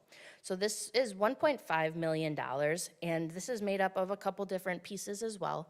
There's about $675,000 that is used to balance the 2025 budget, and then there's portion related to 2025 projects that are assigned. And this leaves about $10.5 million in what we call unassigned fund balance, and this is what the city can use to spend as they need or to cover any additional expenditures that may occur. And if we look at this number compared to the budgeted 2025 expenditures, this is at about 51% of the 2025 budgeted expenditures. So this is a very strong position in the general fund with a healthy fund balance there. And the city has a policy that you want to maintain that minimum of about 25% of it's the general fund and the capital projects fund expenditures for next year. And when you look at all of those numbers combined, you are at about 46%, so well above your minimum thresholds. And just kind of a couple other things on the general fund. If you're one that likes to look at numbers in your financial statements, pages 34 to 38 have kind of the budget compared to where it actually landed. So for 2024, you budgeted about $20.0 million of revenues and came in at 21.4. So favorable position on the revenue side, and this is kind of related to increase in permits as well as investment income. And then on the expenditure side, budgeted about $23.1 million compared to 21.8 actual. And this was kind of ebbs and flows in different departments and different categories, but the major piece here was a decrease in fire administration of about $462,000. So both of those were favorable to budget, so added more than you anticipated on in the budget. One quick question before you move on. You said the 46%, that's the unassigned equals 46%? And we want our unassigned, our rule is 25%? Yes. So we've got, okay. You've got some leeway, and it's a little, it's a little different because you're combining the capital projects fund in your 25% as well. So when we look at the 10.5 million of unassigned fund balance compared to what's in there, we're not kind of just saying this is all general fund based on what's in there, but you're at very, very much above your 25% there. This is just another depiction of kind of what we've discussed with the fund balance, and you have your policy at the city. GFOA recommends that you have at least 2 months to be able to have operating expenditures in your fund balance, so about 16.7%, and you guys are at 66.5%, so healthy position there. When we look at the long-term debt of the city, so the city governmental funds, so not including the utilities, at the end of 2024 had about $39.1 million of debt that was outstanding, and this is all payable through 2041. And the utilities, so sewer, water, electric, had about $6.2 million that's payable through 2033. So when you look at that compared to your debt limit, so your 5% that you're able to borrow, you're at about 23% of the debt borrowed to what you could have. So plenty of room to borrow more if needed in the future. The next couple of slides relate to the TID expenditures, as well as then we'll get into briefly the utility, oh gosh, sorry.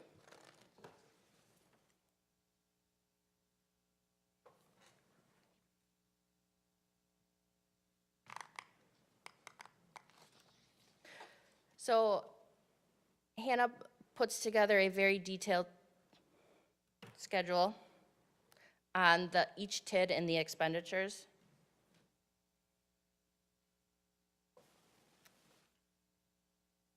I'll just keep going.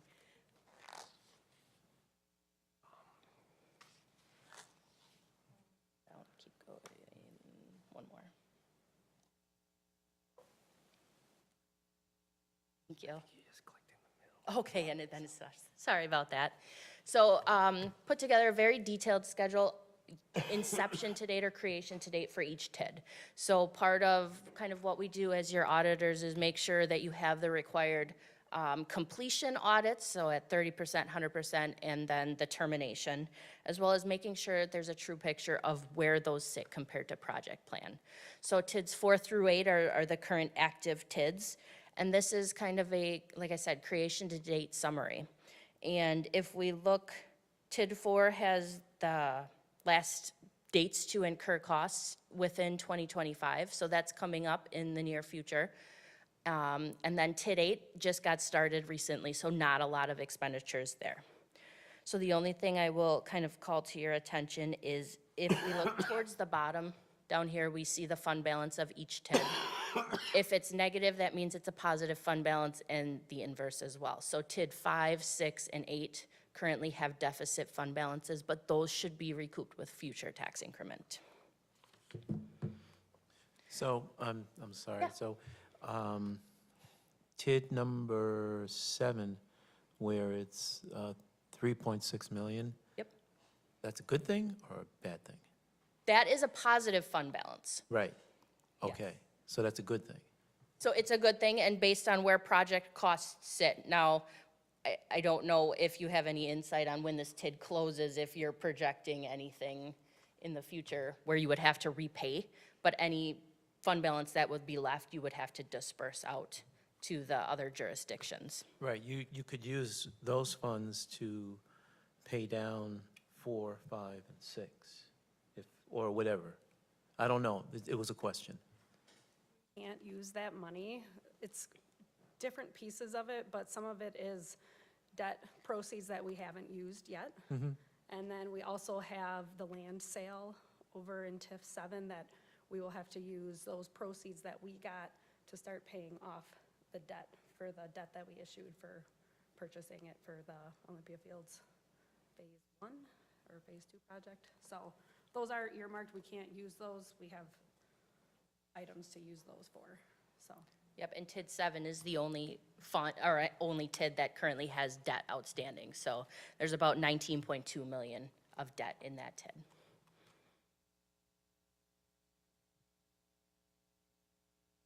And then just very briefly, a couple of high-level summary items on the electric and water utilities based on looking at the authorized rate of returns. So the electric utility had 6% authorized rate of return, actually came in at 6.5%, and water utility was authorized at 4.9, came in at about 5%. So overall, very solid position across the board for the city. The audit went very well, and I'd be happy to answer any additional questions that you have at this point. Any questions from council? Alderman Spiegelberg. Well, first of all, I just want to thank Lori and Hannah and their staff, because this is what we want every year, is an unmodified opinion. And they do such a great job. Not only, I mean, it's such a privilege to be on this council, because we are so strong financially in Oconomowoc. I hear every year how the auditors just love coming here and being able to work with our staff, and how everything is reported accurately, and we've really never had any issues since I've been on council. I do have one question, Michelle. Yep. On the executive summary, it says that you've included information on key risk areas that we should be aware of in our strategic planning. Can you do a high-level speak to that real quick? And I would think the key, you're talking on kind of the overall reporting and insights in the key risk areas. Okay. So I would say the key areas to kind of focus on are those things that I mentioned, with like the management override of controls, you know, making sure that that is in place, and that, you know what, if someone were to leave or be gone for an extended period, that there's still the proper controls in place there. As well as the revenue recognition. I think those are the two significant risk areas to focus on. Thank you. Alderman Mulder.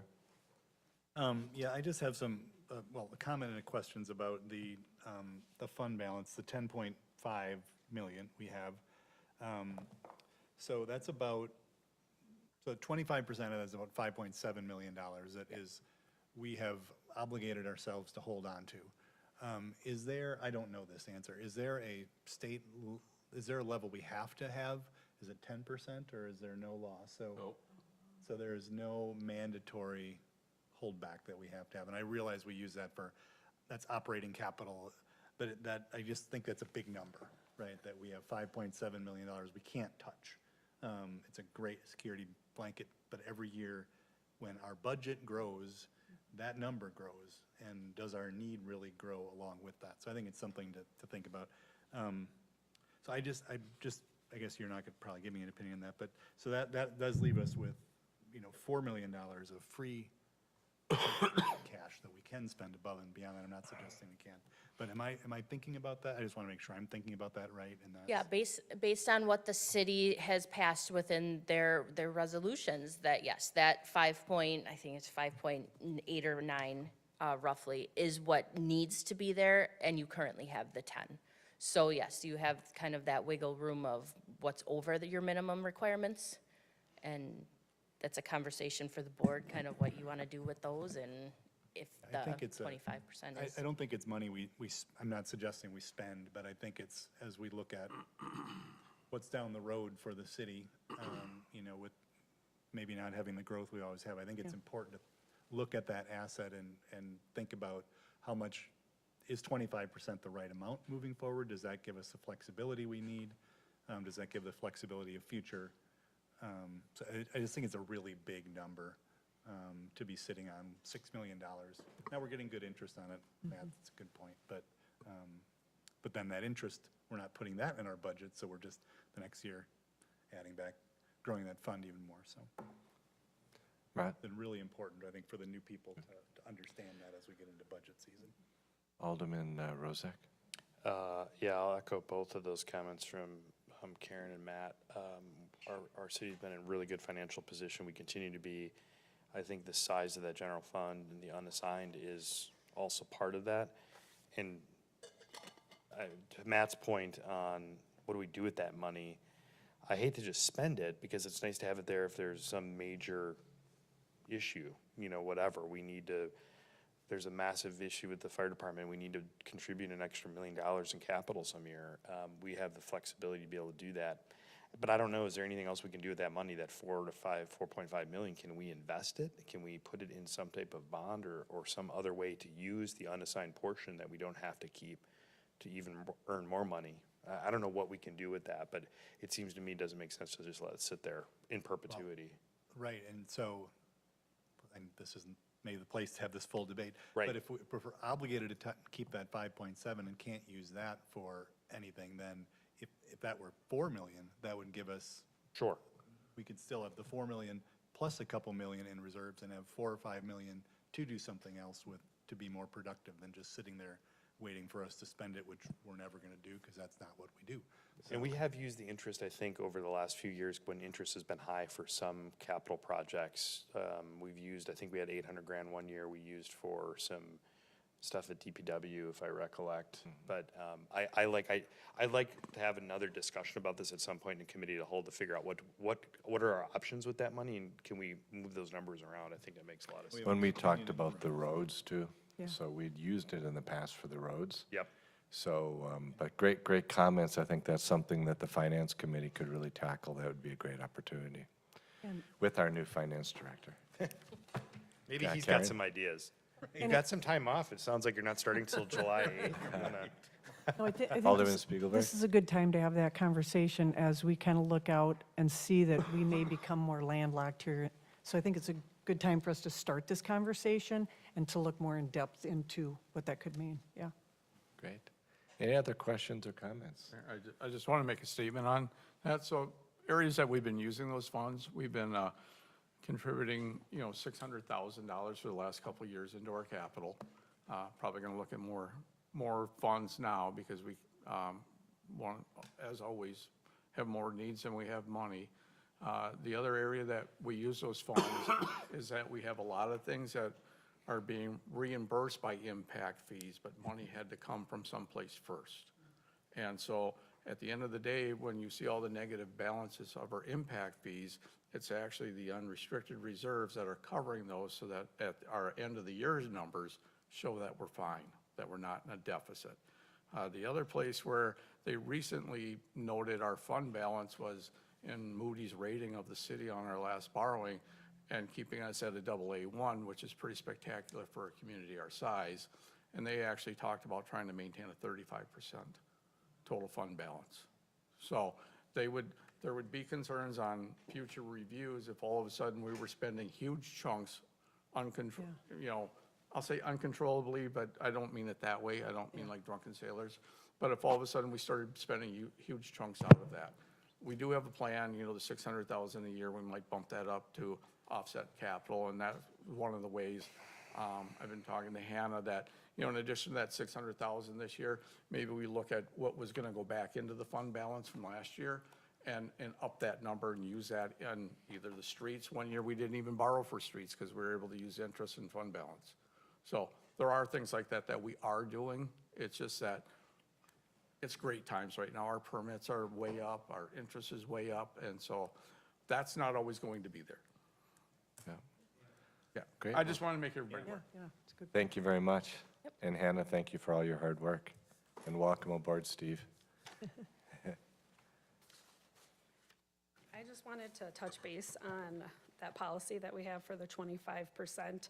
It is at about 5.7 million, but that has increased significantly, well, not significantly, but a good portion the last couple of years with the referendum for the fire district. When we look at, the next year's expenses, 25% of them, when we have a referendum for $2.3 million, that brought that up, probably $400,000 or $500,000.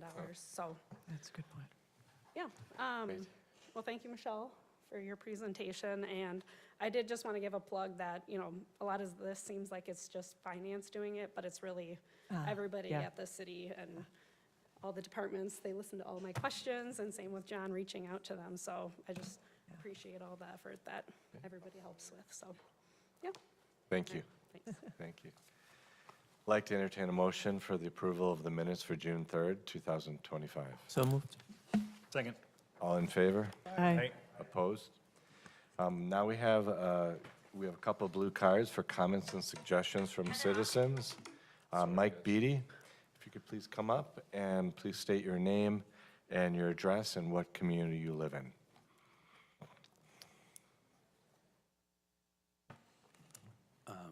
Mike Beatty, 1048 Saratoga Court, Oconomowoc, City of Oconomowoc.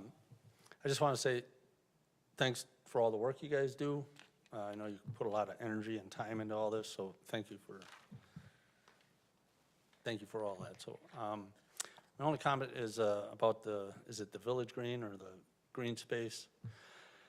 I don't have all the inner workings like you guys do. I come to meetings and try to stay abreast, and I know everything was really close to coming to fruition, and unfortunately, it hasn't.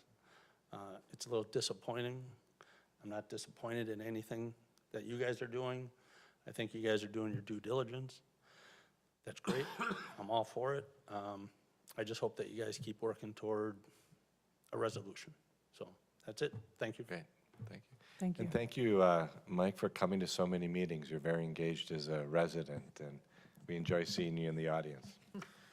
Next up is Stephanie Steigelbauer. I'm not sure if I pronounced that right. Great. If you'd please state your address and the municipality in which you live. Sure. Stephanie Stiegelbauer. I live at 1134 Shoal Ridge Road, City of Oconomowoc. And again, like he said, I appreciate everything that you guys do for the community. Happy to be here. I've been a resident for 7 years. I am here today to talk about Hawthorne Ridge Park, which was talked about yesterday at a meeting with the Park and Rec. And it was the first that I had heard that it was a topic, that our park was being discussed to possibly be relocated. I understand that our park is in need of new equipment. It is older, it is being run down, but it is well-loved by our community. It is well-loved by our subdivision. Kids are there constantly. Adults are there constantly. I live right where we back up right to the park.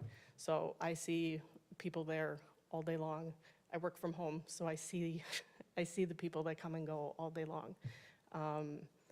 I fully support that it needs work. I fully support that.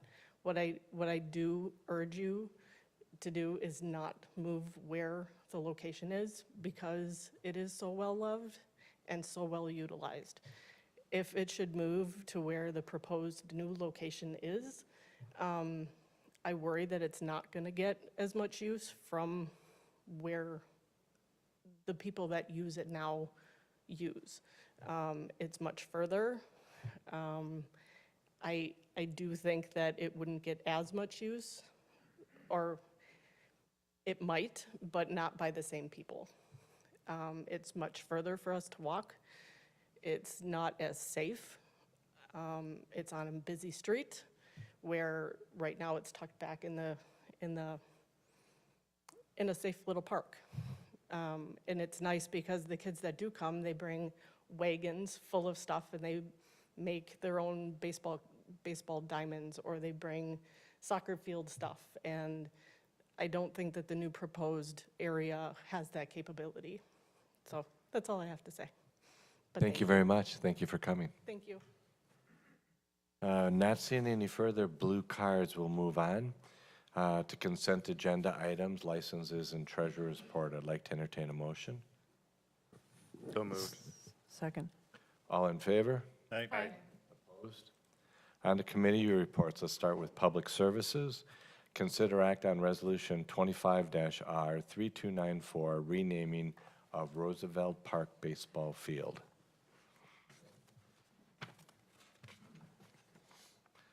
Mr. Hepner. Betcher. Great. Sorry. Close enough. He did say mister.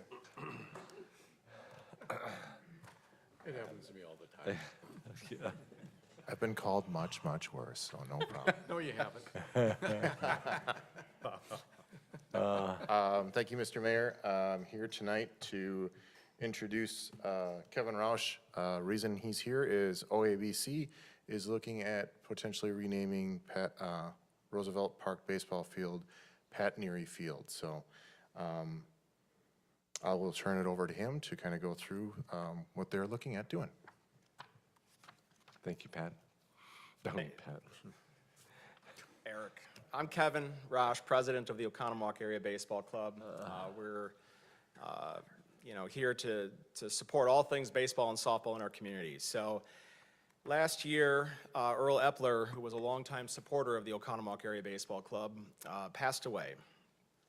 His son, who I played baseball with back in the day, many years ago, wanted to do something special, and his father had always talked about Coach Pat Neary having such a great impact on many student athletes in Oconomowoc, where he was a coach for 41 years, as well as an educator in the Oconomowoc Area School District. So $50,000 donation was given to our club with the direction of, let's do something to enhance fields in our community, and really looking to honor Coach Pat Neary for the many years and the many players and families that he impacted. So in this community, we are just, we are short on 90-foot full-size diamonds, and we need to find a way to get kids on, excuse me, on the fields. And my kid's 13 right now. At age 13, they play on a full-size baseball field. And we have one in the city of Oconomowoc. We have one at the high school. We have one in the village of Summit. We have one at the Dockhound Stadium, and we have some other private fields like the YMCA, but city parks are just, we just don't have that ability to get kids on the field. So game plan is, let's find a way to immediately impact the youth. Let's re-energize the field at Roosevelt Park. We can raise money with the many years and families that have been impacted by Coach Neary. Let's get field turf on that field. Let's get lights on that field. We can double up games, triple up games on a weekend. Right now, my team cannot play at Roosevelt Field. We are not allowed to play at Roosevelt Field because there's too many teams that currently play there. We were told you got to find somewhere else to play, so that means we play in the village of Summit. We have other community teams that play in Ixonia, but the city of Oconomowoc, as it's growing, we'd like to find a way to be a partner in a public-private partnership, working with the city, working with area groups, and let's enhance that field. Let's honor a coach, a community member, just like the school district did with Coach Ed Rux, Coach Gail Douglas. I know those are school district facilities, but Pat Neary is right up there as a pillar of the community. And I think this is a huge opportunity for having an impact for many generations to come. And Roosevelt Park is an incredible park. I think the baseball field is the centerpiece of that. We get this field enhanced. I think it's a springboard for Northeast Regional to see what can be done. We look at area communities around Pewaukee, Slinger, Elkhorn, DeForest, Whitewater. I can go on and on. Many communities are improving their facilities for the kids to get more games, more opportunities. And so we believe that with that partnership, that we can have this springboard to raise the money and see some amazing things that'll come. You gonna show any of the, yeah.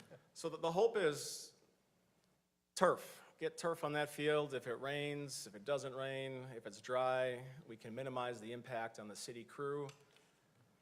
We need to get bullpens down at that field. We need to get new protective netting. The poles that are up there right now, from my understanding, are nearing the end of their life. But newer dugouts, safer dugouts with protective screens, these are some of the ideas. And of course, lights. We can triple up, double up games, you know, on a weekend. So the next little shot here, we're looking to get field turf, infield, most importantly. If we can get the whole field turf, great. But the wings, the two foul pole areas, and then that whole infield diamond, getting that turf, it saves, again, the prep crews of having to drag the field, to water the field, to mark the field. This is all things that we could turn over 3 games on a Saturday without being told you can't play today because there's a game happening later. Photo shot earlier this year with my team, March 15th. We went down to Roosevelt.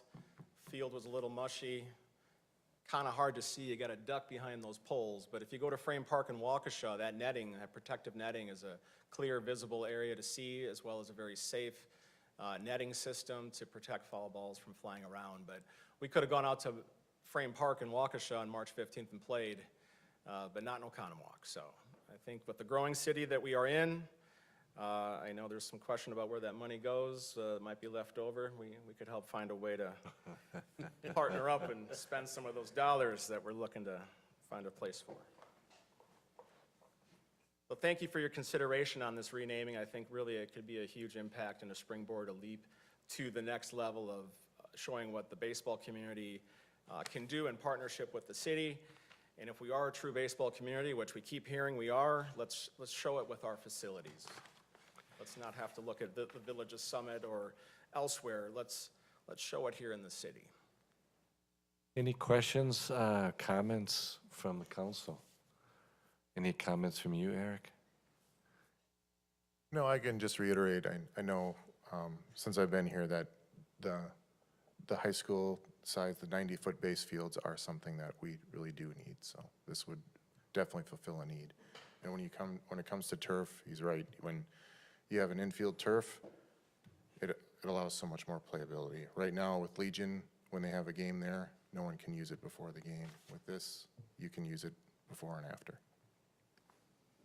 Alderman Mulder? I'd be interested, when we add a police officer, we spend other money, we look at surrounding communities and we try to figure out what should a community of our size have for resources. And I think we could do that same thing with Park and Rec. We talked about tennis. How many tennis courts should we have for 20,000 people? How many, for a city with this many kids? What should we think about? It's hard for me to know if it's a place to invest or not. Are we already, or are we woefully short, and it should be something we're thinking about? I think that's the only way I can know what the right investment is by looking at other cities and kind of judging ourselves against that. Sounds like we're short, but I'd like to know that from, a more unbiased opinion. Alderman Altman-Close? I can't quite answer that question for you, but I can tell you that as the wife of a husband who coached older years right until the high school time, I think the biggest headache that he had, and he coached for the Knights, was fields for practice, for games. If there was a rain out in April, or the fields were just too wet, trying to reschedule those games, I think that gave him gray hair more than a group of 13-year-old kids running around. So, I can tell you that it's a need, and it's only gotten worse. I'm wondering, is that everywhere, or are we unique, I guess, is my question. So I think it's kind of everywhere, throughout the country from what we've heard, but in our area, because we do have such strong athletics within the Lake Country area, we probably feel it more than other areas. Alderman Ellis? I think this is kind of bringing it full circle here. I think this is a great way to begin the process of looking at our fields. If we could go ahead and bring up that slide once again on the naming. Okay. I did some research while there was a question asked in reference to why the field was named Roosevelt Park. And what I found was quite interesting. Oconomowoc was and is a popular summer retreat back in the 1870s and early 20th century. Often called Newport of the West. There were 6 presidents: Glover Cleveland, Benjamin Harris, Ulysses Grant, William Taft, Calvin Coolidge, William McKinley, and Theodore Roosevelt that visited a tremendous amount of times in their era. The main street was even named, or nicknamed, I should say, Avenue of the Presidents, because they visited so many times. And given the amount of times that Theodore Roosevelt came, they named the park after him. I found that quite interesting. On the same token, this gentleman has done a tremendous amount for a lot of kids, a lot of generations, a lot of things as far as the baseball is concerned. I'd like to add the name, not take the Roosevelt from it. So I'm really in favor of it the way it looks right there. Rusty? Yeah, hey, thank you for your time, and I wholeheartedly see the need for more baseball facilities, especially upgrading facilities. Where I'm struggling to make the connection right now is we're talking about change the name in honor of someone, but how it was presented feels like it's being used as kind of a Kickstarter for fundraising. And I think it's a slippery slope if we start tying naming rights as a kickstarting for fundraising versus focusing on what Pat Neary did and his contribution to the community, because I do think we actually are gonna have to change some of the rules that we use for naming, because he is still alive. And again, if it's strictly for fundraising, which is what it seems like, could be a potentially slippery slope. Yeah, the only thing I can say about that is we have a mayor that now has a street named after them who are still alive. And so I think it's a policy that needs to be addressed, but. I don't mind addressing if it's for the right reasons, right? I Right. think if you're tying it to fundraising, which is how it is presented, Right. I feel like we could, like I said, slip down some roads that we don't want to go down. Well, good comments. Alderman Spiegelberg. I didn't quite get the impression that it was being named to do the fundraising, but that if it is named after him, it would maybe be an impetus to getting families that were involved with him to fundraise. I mean, this might be a matter of semantics, but it's kind of, Yeah, I think, you know, most importantly, we're looking to create a partnership to invest in the future and to honor someone from the past who gave so much to build a legacy, to build a foundation. Oconomowoc always says, we're a baseball town. Well, what does that mean? Does that mean we allow, you know, we have a minor league franchise? Did that make us a baseball town, or were we a baseball town before that? And I would say that we were a baseball town before the Dockhounds came to town. We have such rich tradition in baseball, and for such a small community, and yes, we've grown, but, you know, Coach Neary coached over 100 kids that went on to play college baseball. 5 went on to play professional baseball. So small community is always so strong in baseball, and that's a family generational thing. Pat Neary was the rock who was the centerpiece. He's the one that helped make Roosevelt be a great place to play. He had 2 kids. I've told this story before, but many joked he had 3. It was Ann, it was Andy, and it was Roosevelt Field. His blue van would always be parked at Roosevelt Field well before a game or well after a game or on a weekend to get that field ready. And what he did behind the scenes is something that we just don't really see a lot today. And that's the legacy that we're talking about, is a person who impacted so many lives. I owe him a ton to my athletic career, as well as who I am as a person today, and trying to give back to the community in which I live. I think that this is a huge opportunity to know that the city's behind it, and not just a baseball organization, but the city is behind honoring those that have invested a ton of their time, their efforts, and of course, with that, knowing that we have a city approval of that, I think that's the springboard that says, you know what? They recognize his impact, and so will many others. So, again, we're not trying to use the name, we're trying to honor the name, I think is how we look at it. I'd like to entertain a motion. Well, could I just make a quick comment on? Yeah. Sorry. Thanks for commenting, we appreciate it. I am also a little bit confused. I don't mind renaming the field necessarily. The way it's kind of been presented is kind of, there's like this $50,000 money and then rename the field and this will be an impetus for something else. I think they should almost just stand alone. If we think the guy did a lot of accomplishments, and from what you presented to us, Kevin, it seems like he did, and it would probably be appropriate to name it. I do have one minor little concern though. In our policy, the following guidelines shall apply to naming or renaming of a public building. And item 3, so it's item E3, full name shall not be considered unless a use of the individual's last name only would render the building, park, or facility unidentifiable. So I don't know why we're using the full name. It seems like we're not supposed to, according to the policy. It should just be Neary Field at Roosevelt Park. That kind of has a little better ring as well, I think. So I think we could change the policy, but right now, the way the policy reads, we shouldn't be using the full name. I'm okay with renaming it. I don't understand the tie into the money, but I'm okay renaming it, but I think we should comply with our policy or come back and change the policy then, whatever you guys think is best, so. Alderman Shellpepper? Well, just to piggyback on the policy, Section E says, names of living persons will not be considered. So I agree with you that we should honor the policy as it's currently constructed. I think that would preclude a living individual from having their name on the field. Is he still alive? Is he Yeah, still? he is still alive. Oh, well, that So, becomes a and problem. I think Coach Neary's great. I know his wife was a science teacher at the high school for a really long time. I mean, I think it's a great idea.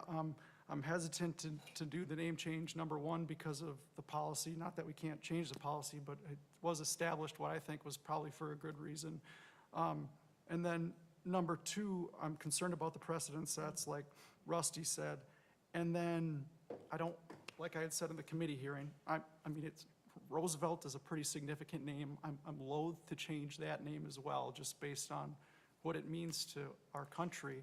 But then also because the plan that we're being presented with doesn't totally make sense to me either. If this fit in with maybe a broader vision of how you see this partnership and what you want it to be and what sort of comprehensive idea it is, I might be able to get behind it more, but it feels a little vague to me. Like I don't quite, get what we're trying to do with this right now, what your buy-in is, what our buy-in is going forward, and what the plan is. I think about the pickleballers that, just spent, how much, was it $100,000 or was it more on their facilities, 400? And what did they name the facility? I mean, they don't have it named after somebody. I mean, they were just happy that they're getting their own facilities at really prime public land in the Northeast Regional Park, so those But are I sort of think- my hangups on it. Yeah, and I think one thing has been done in the past, we named Chapman Park, and Bill Chapman was That's still a new alive. park, though. I'm not saying this is appropriate, because it doesn't align with the policy, but that has been done.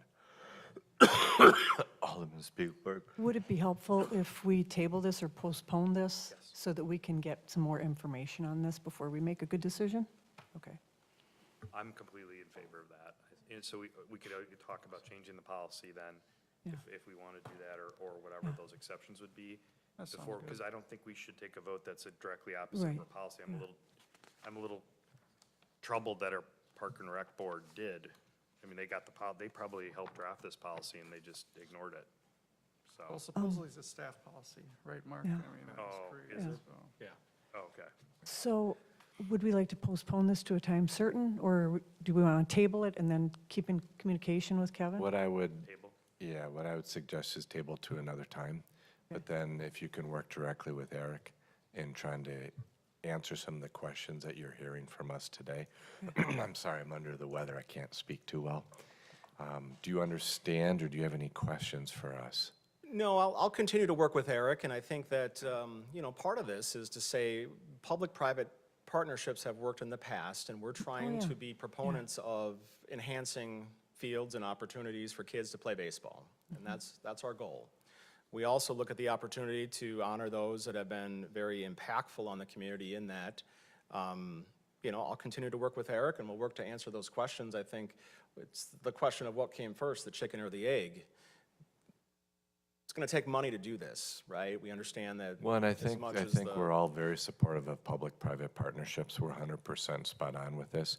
What happens is we have a policy right now that doesn't support doing it for somebody who's alive, and is just the last name, not the full name.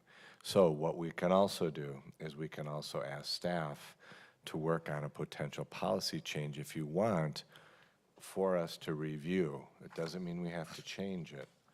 But what happens is what you want doesn't align with our rules. Does that make sense? That makes sense. If Pat was removed and the word coach was put in place, would that be removing a full name, or would Coach Neary be a? I think work with staff on it, and Yeah. let's come up with a few solutions, and we might need a policy change in there and then come back. Yeah. I think that makes most sense. I want you to understand that we're really supportive to help do this. We just have to do it within the guidelines that we have.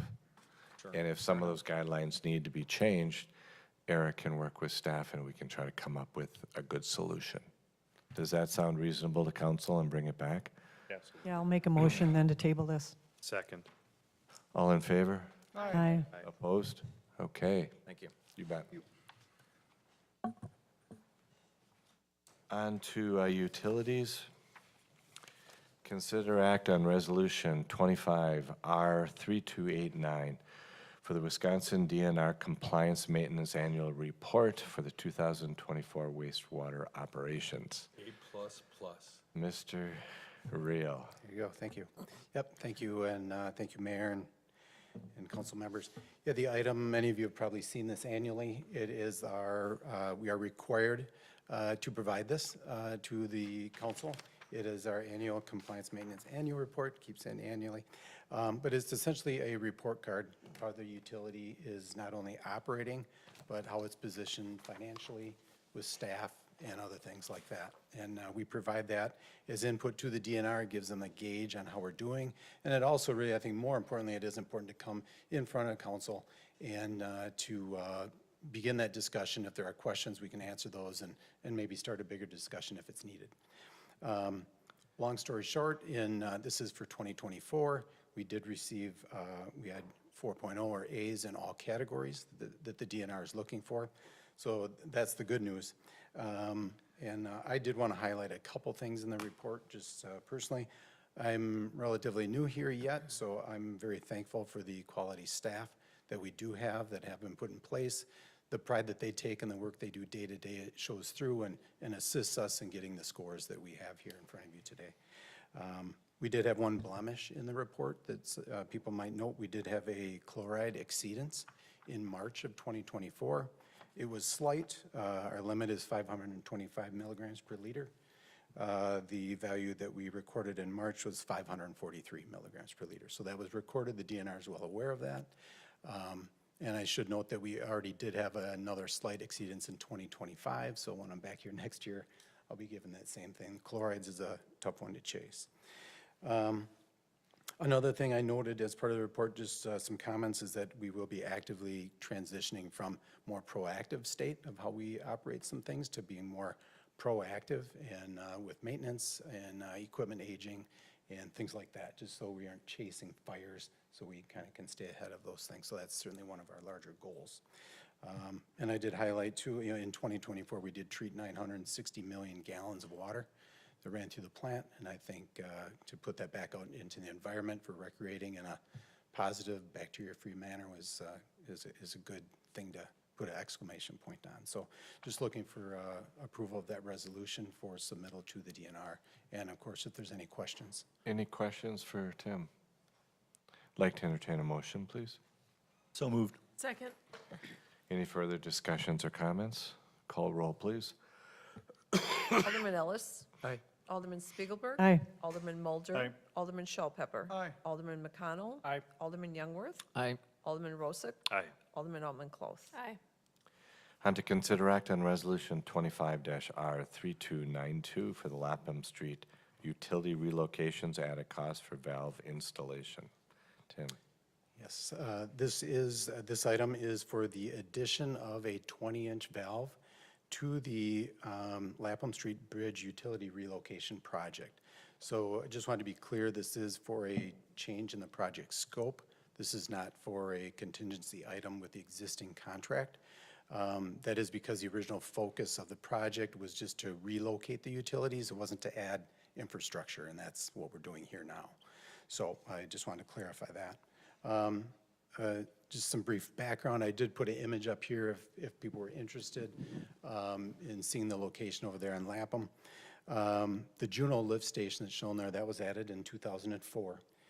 When they connected at that time, they connected to a pre-existing 20-inch force main that existed under the bridge there, and that services Madison lift station that was already in place upstream. So they connected to one already in service there. Currently, if that 20-inch force main were to be compromised upstream, Juneau lift station would be inoperable. We can certainly bypass, but it would be for we wouldn't undetermined period of time for how long we'd have to determine what the issue was, if there was something with the force main under the bridge, et cetera. So would be substantial cost for that investigation and the bypass and all that, if that were to occur. Advanced construction is on site right now for that project right now. They're already mobilized. They're willing to do this additional work as part, in addition to that contract. Utility staff did seek out, we looked at alternatives for this, being different valve types, different ways to connect and give us some increased system resiliency should we have an issue. And this alternative was found to be the most cost-effective. We did receive a price from Advanced Construction for the addition of a 20-inch butterfly valve, which includes restoration, obviously the valve itself, and some contingency dollars. The total cost of that would be $27,964. And that would impact the total contract with contingency. The new total project cost would be $448,694.20. And I should note that the utilities budget in the capital improvement plan for this work, which also included our 2025 streets project, if we take our expenditures for the streets project, the original contract for the Lapham force main, and if we include this valve addition, we're still left with a remaining budget of $687,000. So we do have the funds available, and we think it's wise to do now rather than later. Anything else you need to move around? Hopefully not, hopefully not. Okay. Yeah. Any questions or comments from council? Like to entertain a motion, please? So moved. Second. Did somebody second? Second, Eric Youngworth. second. I thought Rusty's. I'll second if we need to. Somebody second. I heard a second. Come on. I heard Mulder as a first and Eric as a I second. heard that as well. Any further comments? Everybody wants to second. They like you, Tim. Call roll, please. Alderman Ellis. Thank you. Aye. You guys are rocking. Alderman Spiegelberg. Aye. Alderman Mulder. Aye. Aye. Alderman Shell Pepper. Aye. Alderman McConnell. Aye. Alderman Youngworth. Aye. Alderman Rosick. Aye. Alderman Altman Cloth. Aye.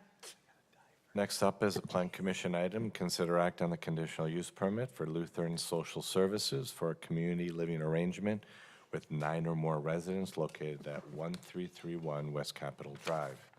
This was part of our public hearing earlier today. As we've gone through that, we do have the applicant here. Council, do you have any questions or comments for either Mr. Gallo or for our applicants at Lutheran Social Services? Alderman Shell Pepper. Yeah, Mayor, I just want to recuse myself from this discussion. Lutheran Social Services is a client of the firm I work for, so I won't participate in the debate or the vote. Thank you. Thank you. Any other questions for anyone? Would like to entertain a motion, please? So moved. Second. Any further discussions or comments? Call roll. Alderman Ellis. Aye. Alderman Spiegelberg. Aye. Alderman Mulder. Aye. Alderman Shell Pepper, you're recusing yourself. Alderman McConnell. Aye. Alderman Youngworth. Aye. Alderman Rosick. Aye. Alderman Altman Cloth. Aye. On to our next item of unfinished business, consider act on the sidewalk options for Arrowwood subdivision Phase 4. You want me to start out? So, You can start out, and then I have a few slides. okay, thank you. The item before you tonight is coming back. You may recall at a recent common council meeting when the final plat for Phase 4 in Arrowwood was before you, there was a decision at the end of the conversation to require sidewalk be built along Concord Road within 12 months, and that was part of the approval for the plat. Matt Cudney's here from Viridian Homes. He'll be speaking. Jason will show you a couple exhibits. But they've run into some difficulties with some wetlands and the ability to potentially be able to build that sidewalk. They do know that there would be additional time that it would take to review it and see if they could get approval. But at this time, there's no way that they could submit a document to us saying that they would be building sidewalk within 12 months. So they're back here tonight because, you know, they've offered one option of using a bond to keep in place to cover the cost of the sidewalk. but unfortunately, it'll take the council having to review that because there was already a definite requirement of what needed to be done in order to provide them the signed plat. So, Jason, if you want to just show a couple things, and then Matt, if you want to come up and talk about it, that would be good. Yes, thank you. There was some information that was probably missing that you guys were asking for, so I put together some additional slides here. We all know the location of Arrowwood subdivision. For roads, you have Concord Road, Valley Road, and Oconomowoc Parkway. This is the preliminary plat. This is the entire development shown. It was 303 total lots. They did have a trail plan that was submitted, and they have various trails throughout, plus sidewalks throughout the development. So far to date, they started out with phase 1 over here. They built these homes. Phase 2, they came in off of this road here and you know, off Oconomowoc Parkway, and they built phase 2. Phase 3 was this area, and now phase 4, it's not built out, but this is what the final plat was for the last time that we acted on this. So the remaining lots are, all of these have not been final plat or built on. So that was one of the questions you guys had, how many lots were left and everything. This was what phase 4 looked like. The sidewalk that we were talking about was the area along Concord Road, right here, part of this plat. They did submit a letter. This is in your packet, talks about a commitment as Administrator Mark Fry talked about. They would put, there's a bond out there, and they're willing to do this, but they won't do it within 12 months. When they started doing a little bit more research on the Concord Road right-of-way, they found there was a significant wetland. And I also want to point out, not just the wetland, but the whole area has vegetation in it. So they would have to do a lot of clearing and you know, getting rid of trees that, you know, I don't know what type of species they are, but they would be removing vegetation. And then in here, they did have a wetland delineation, and this is a special wetland that is federally regulated, not just locally by our DNR, but actually goes on to the Army Corps of Engineers. And Matt Cudney from Veridian can speak more about that, but they provided this exhibit since that last meeting. So looking at Concord Road as a whole, you know, this is the area. I just wanted to show there's some vacant land to the north and to the south of it. But what we're talking about is this wetland right in this area here. So I went out there. These were taken today. I wanted to get most current photos. This is Arrowwood subdivision. There's a pathway, sidewalk in along Valley Road. And then I turned and I was heading on Oconomowoc Parkway, and there's sidewalk on both sides there. And then I turned in, and this is one of their trails that are installed in already. And then this is their new street. I had a whole bunch of more pictures, but I didn't want to bore you with those. But Elderberry Road, this is part of phase 4. The infrastructure's in. They're starting to sell lots. They'd like to start building. They want that plat signed, recorded, so they can complete those sales. Elderberry Road, they would, the sidewalks are in already. Now I pulled out. You can get out on the Concord Road. This is what's looking north. You can see that vegetative line. You can see the wetlands are up here. So this is the wetlands that we're talking about. They're right on top of the road. As most of you know, Concord Road is not a real good designed road with the shoulders and things. And then as I was heading north, you're getting close to the bridge, and then here's the bridge. It does widen out a little bit, and then north of the bridge.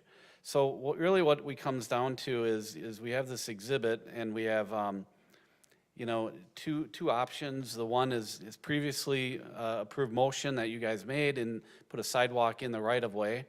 And then the applicant's request was a little different. It was saying, we'll put sidewalk in the right-of-way up to the street, and then we'll utilize this pathway here, and this is our north lot line, and we'll get it back out to the right-of-way, so then you can cover to bypass this.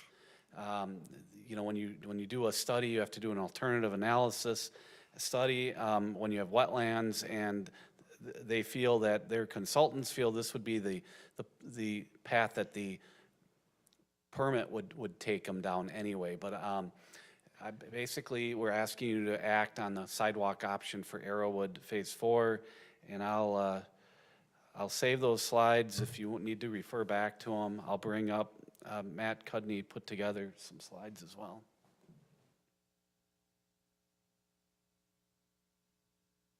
Thank you, Jason. First off, thank you for letting us come back and talk about this a little bit, and I apologize if there was a perception that we didn't believe in connectivity, or we didn't believe that we should have paths, or that we didn't believe that we were going to be working with the city, because I think we've demonstrated from the time that we've been here that that is something that we actually do. As Jason did allude to, back when the motion was made, there was a recommendation and a condition put on that the sidewalk or path be completed within 12 months. So we went back and started talking to our engineer, thought, okay, this should be a fairly easy thing to do, to put a sidewalk along the street. But as we went into that, we found out that is definitely not the case here. All right, Jason, what do I do here? Next slide. Oh, just push the button. All right, thanks. So what we did is we went and we talked to our engineer, and our engineer suggested we talk to the wetland consultant, because the wetland that you see along here, the Army Corps of Engineers has taken jurisdiction over through, and some of this information is in your packet. I know that just got delivered late this afternoon. I'm not going to go into too much detail. You can read more about it. But basically what it says is that in order to do anything in this wetland, you're going to have to go through a completely different process than what was done originally.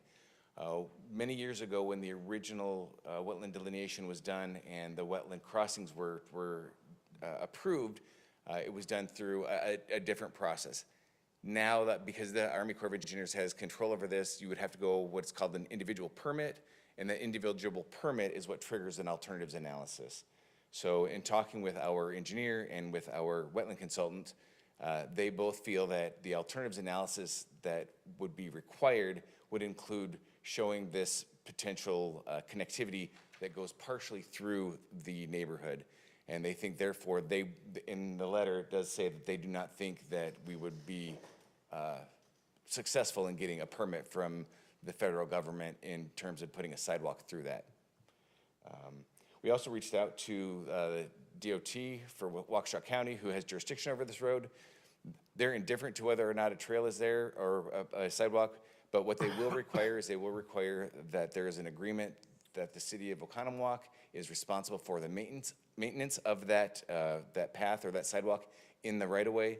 And they also said that if they decide to widen that road at any time in the future and they have to take out that sidewalk, that they will revoke the permit for the sidewalk and they will take out that sidewalk.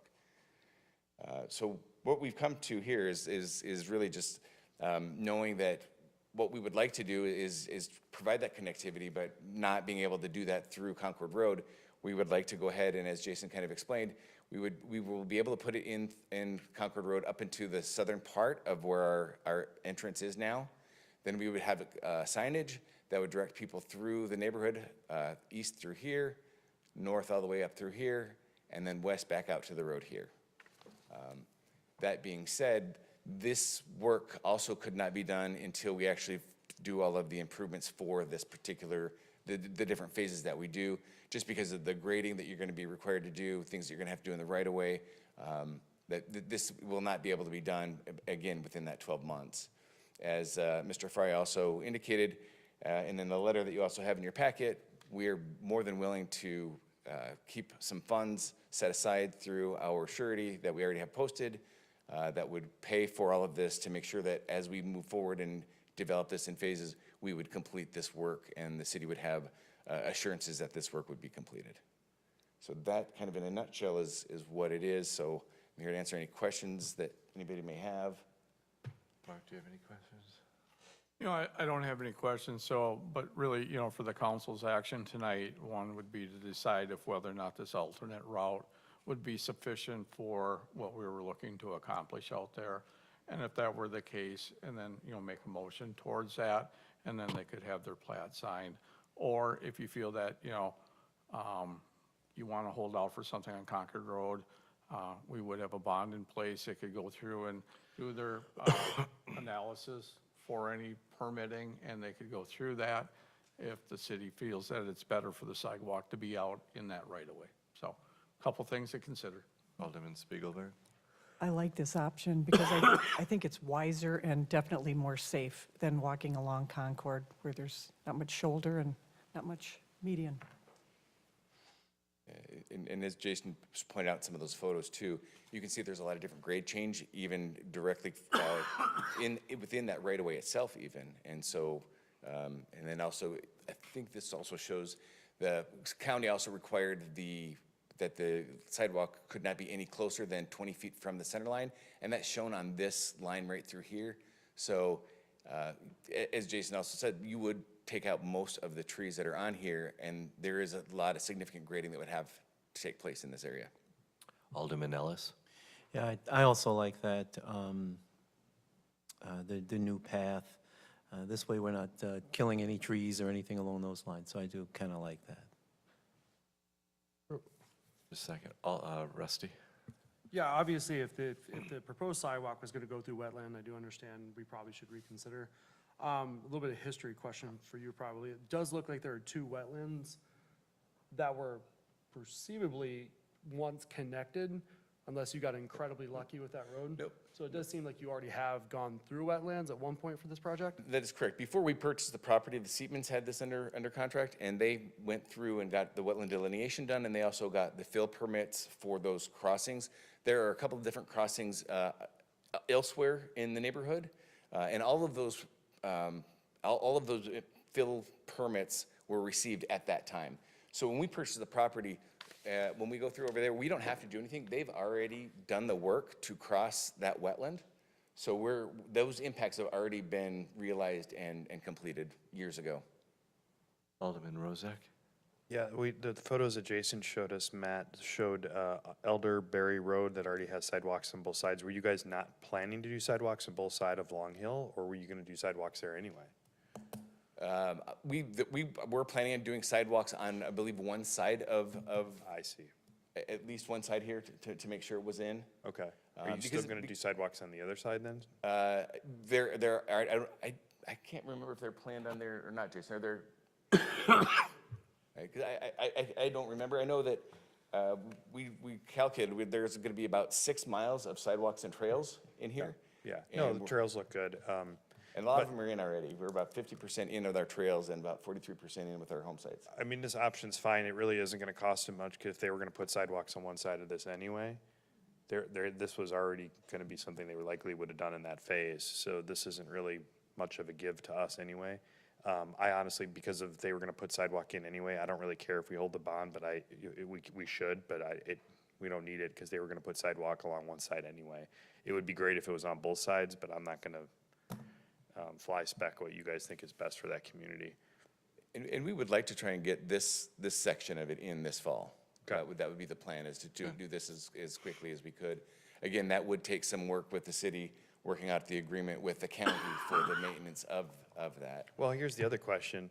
If we're not, are we really connecting anything else back south there? You're not really connecting it. There's open property to the south, and then you go over to the middle school to the east. Eventually, the property south of us will develop. Yeah. And I understand the need for wanting to have some of that connectivity. There, okay, so it makes sense to put it in there still, even though it's in the right of way. Okay, yeah, I'm good with that. I think you guys had to put the sidewalk in anyway, so this isn't really that big of a deal, but it's a good solution, I think, to the problem. And the second part is trying to do it again as we're doing the rest of the development. Fair, thank you. Any other questions or comments from council? Like to entertain a motion, please? So moved. Second. Any further questions or comments? Call roll, please. Alderman Ellis? No, I just want to make sure this is, right, that's where I was going. This motion is for the new path of the sidewalk. Am I correct? Is that what your motion was? The applicant's request. Correct, based on the Accept- picture. Yes, motion to accept their proposed pathway. With all conditions timing? with all the conditions that they've presented. Correct. Yes. Okay. Okay, so aye. Oh, I just want to make sure. No, you're good. Want to make sure. Thank you. Spot on. Alderman Spiegelberg. Aye. Alderman Mulder. I'm sorry? Aye. Alderman Shellpepper. Aye. Alderman McConnell. Aye. Alderman Youngworth. Aye. Alderman Rosick. Aye. Alderman Altman Cloth. Aye. On to new business, consider act on Resolution 25-R3293, extending the contract for refuse and recycling services. I think we went over that earlier. Jason, do we have any comments or questions for Jason? Without hearing any comments or questions, I'd like to entertain a motion. So moved? Second. Further comments? Call roll, please. Alderman Ellis. Aye. Alderman Spiegelberg. Aye. Alderman Mulder. Aye. Alderman Shellpepper. Aye. Alderman McConnell. Aye. Alderman Youngworth. Aye. Alderman Rosick. Aye. Alderman Altman Cloth. Aye. Do we have any staff reports tonight? No, sir. I'd like to entertain any comments from the aldermen at this time. Alderman Spiegelberg. It is becoming kind of apparent that this happened at the Park and Rec Board last night too, and it happens at a lot of our meetings, that people will say, we didn't know about this, or we didn't know about that, or we didn't know this was going to be presented or on an agenda. So I would just like to publicly encourage people to go onto our website and sign up for the emails that they will get the agendas for all these various different things that they'd like to be a part of. That's a great comment. Any other comments or questions from aldermen? With no comments from the mayor, I'd like to entertain a motion to adjourn. Moved. Second? All in favor? Aye. Aye. Thank you, everybody.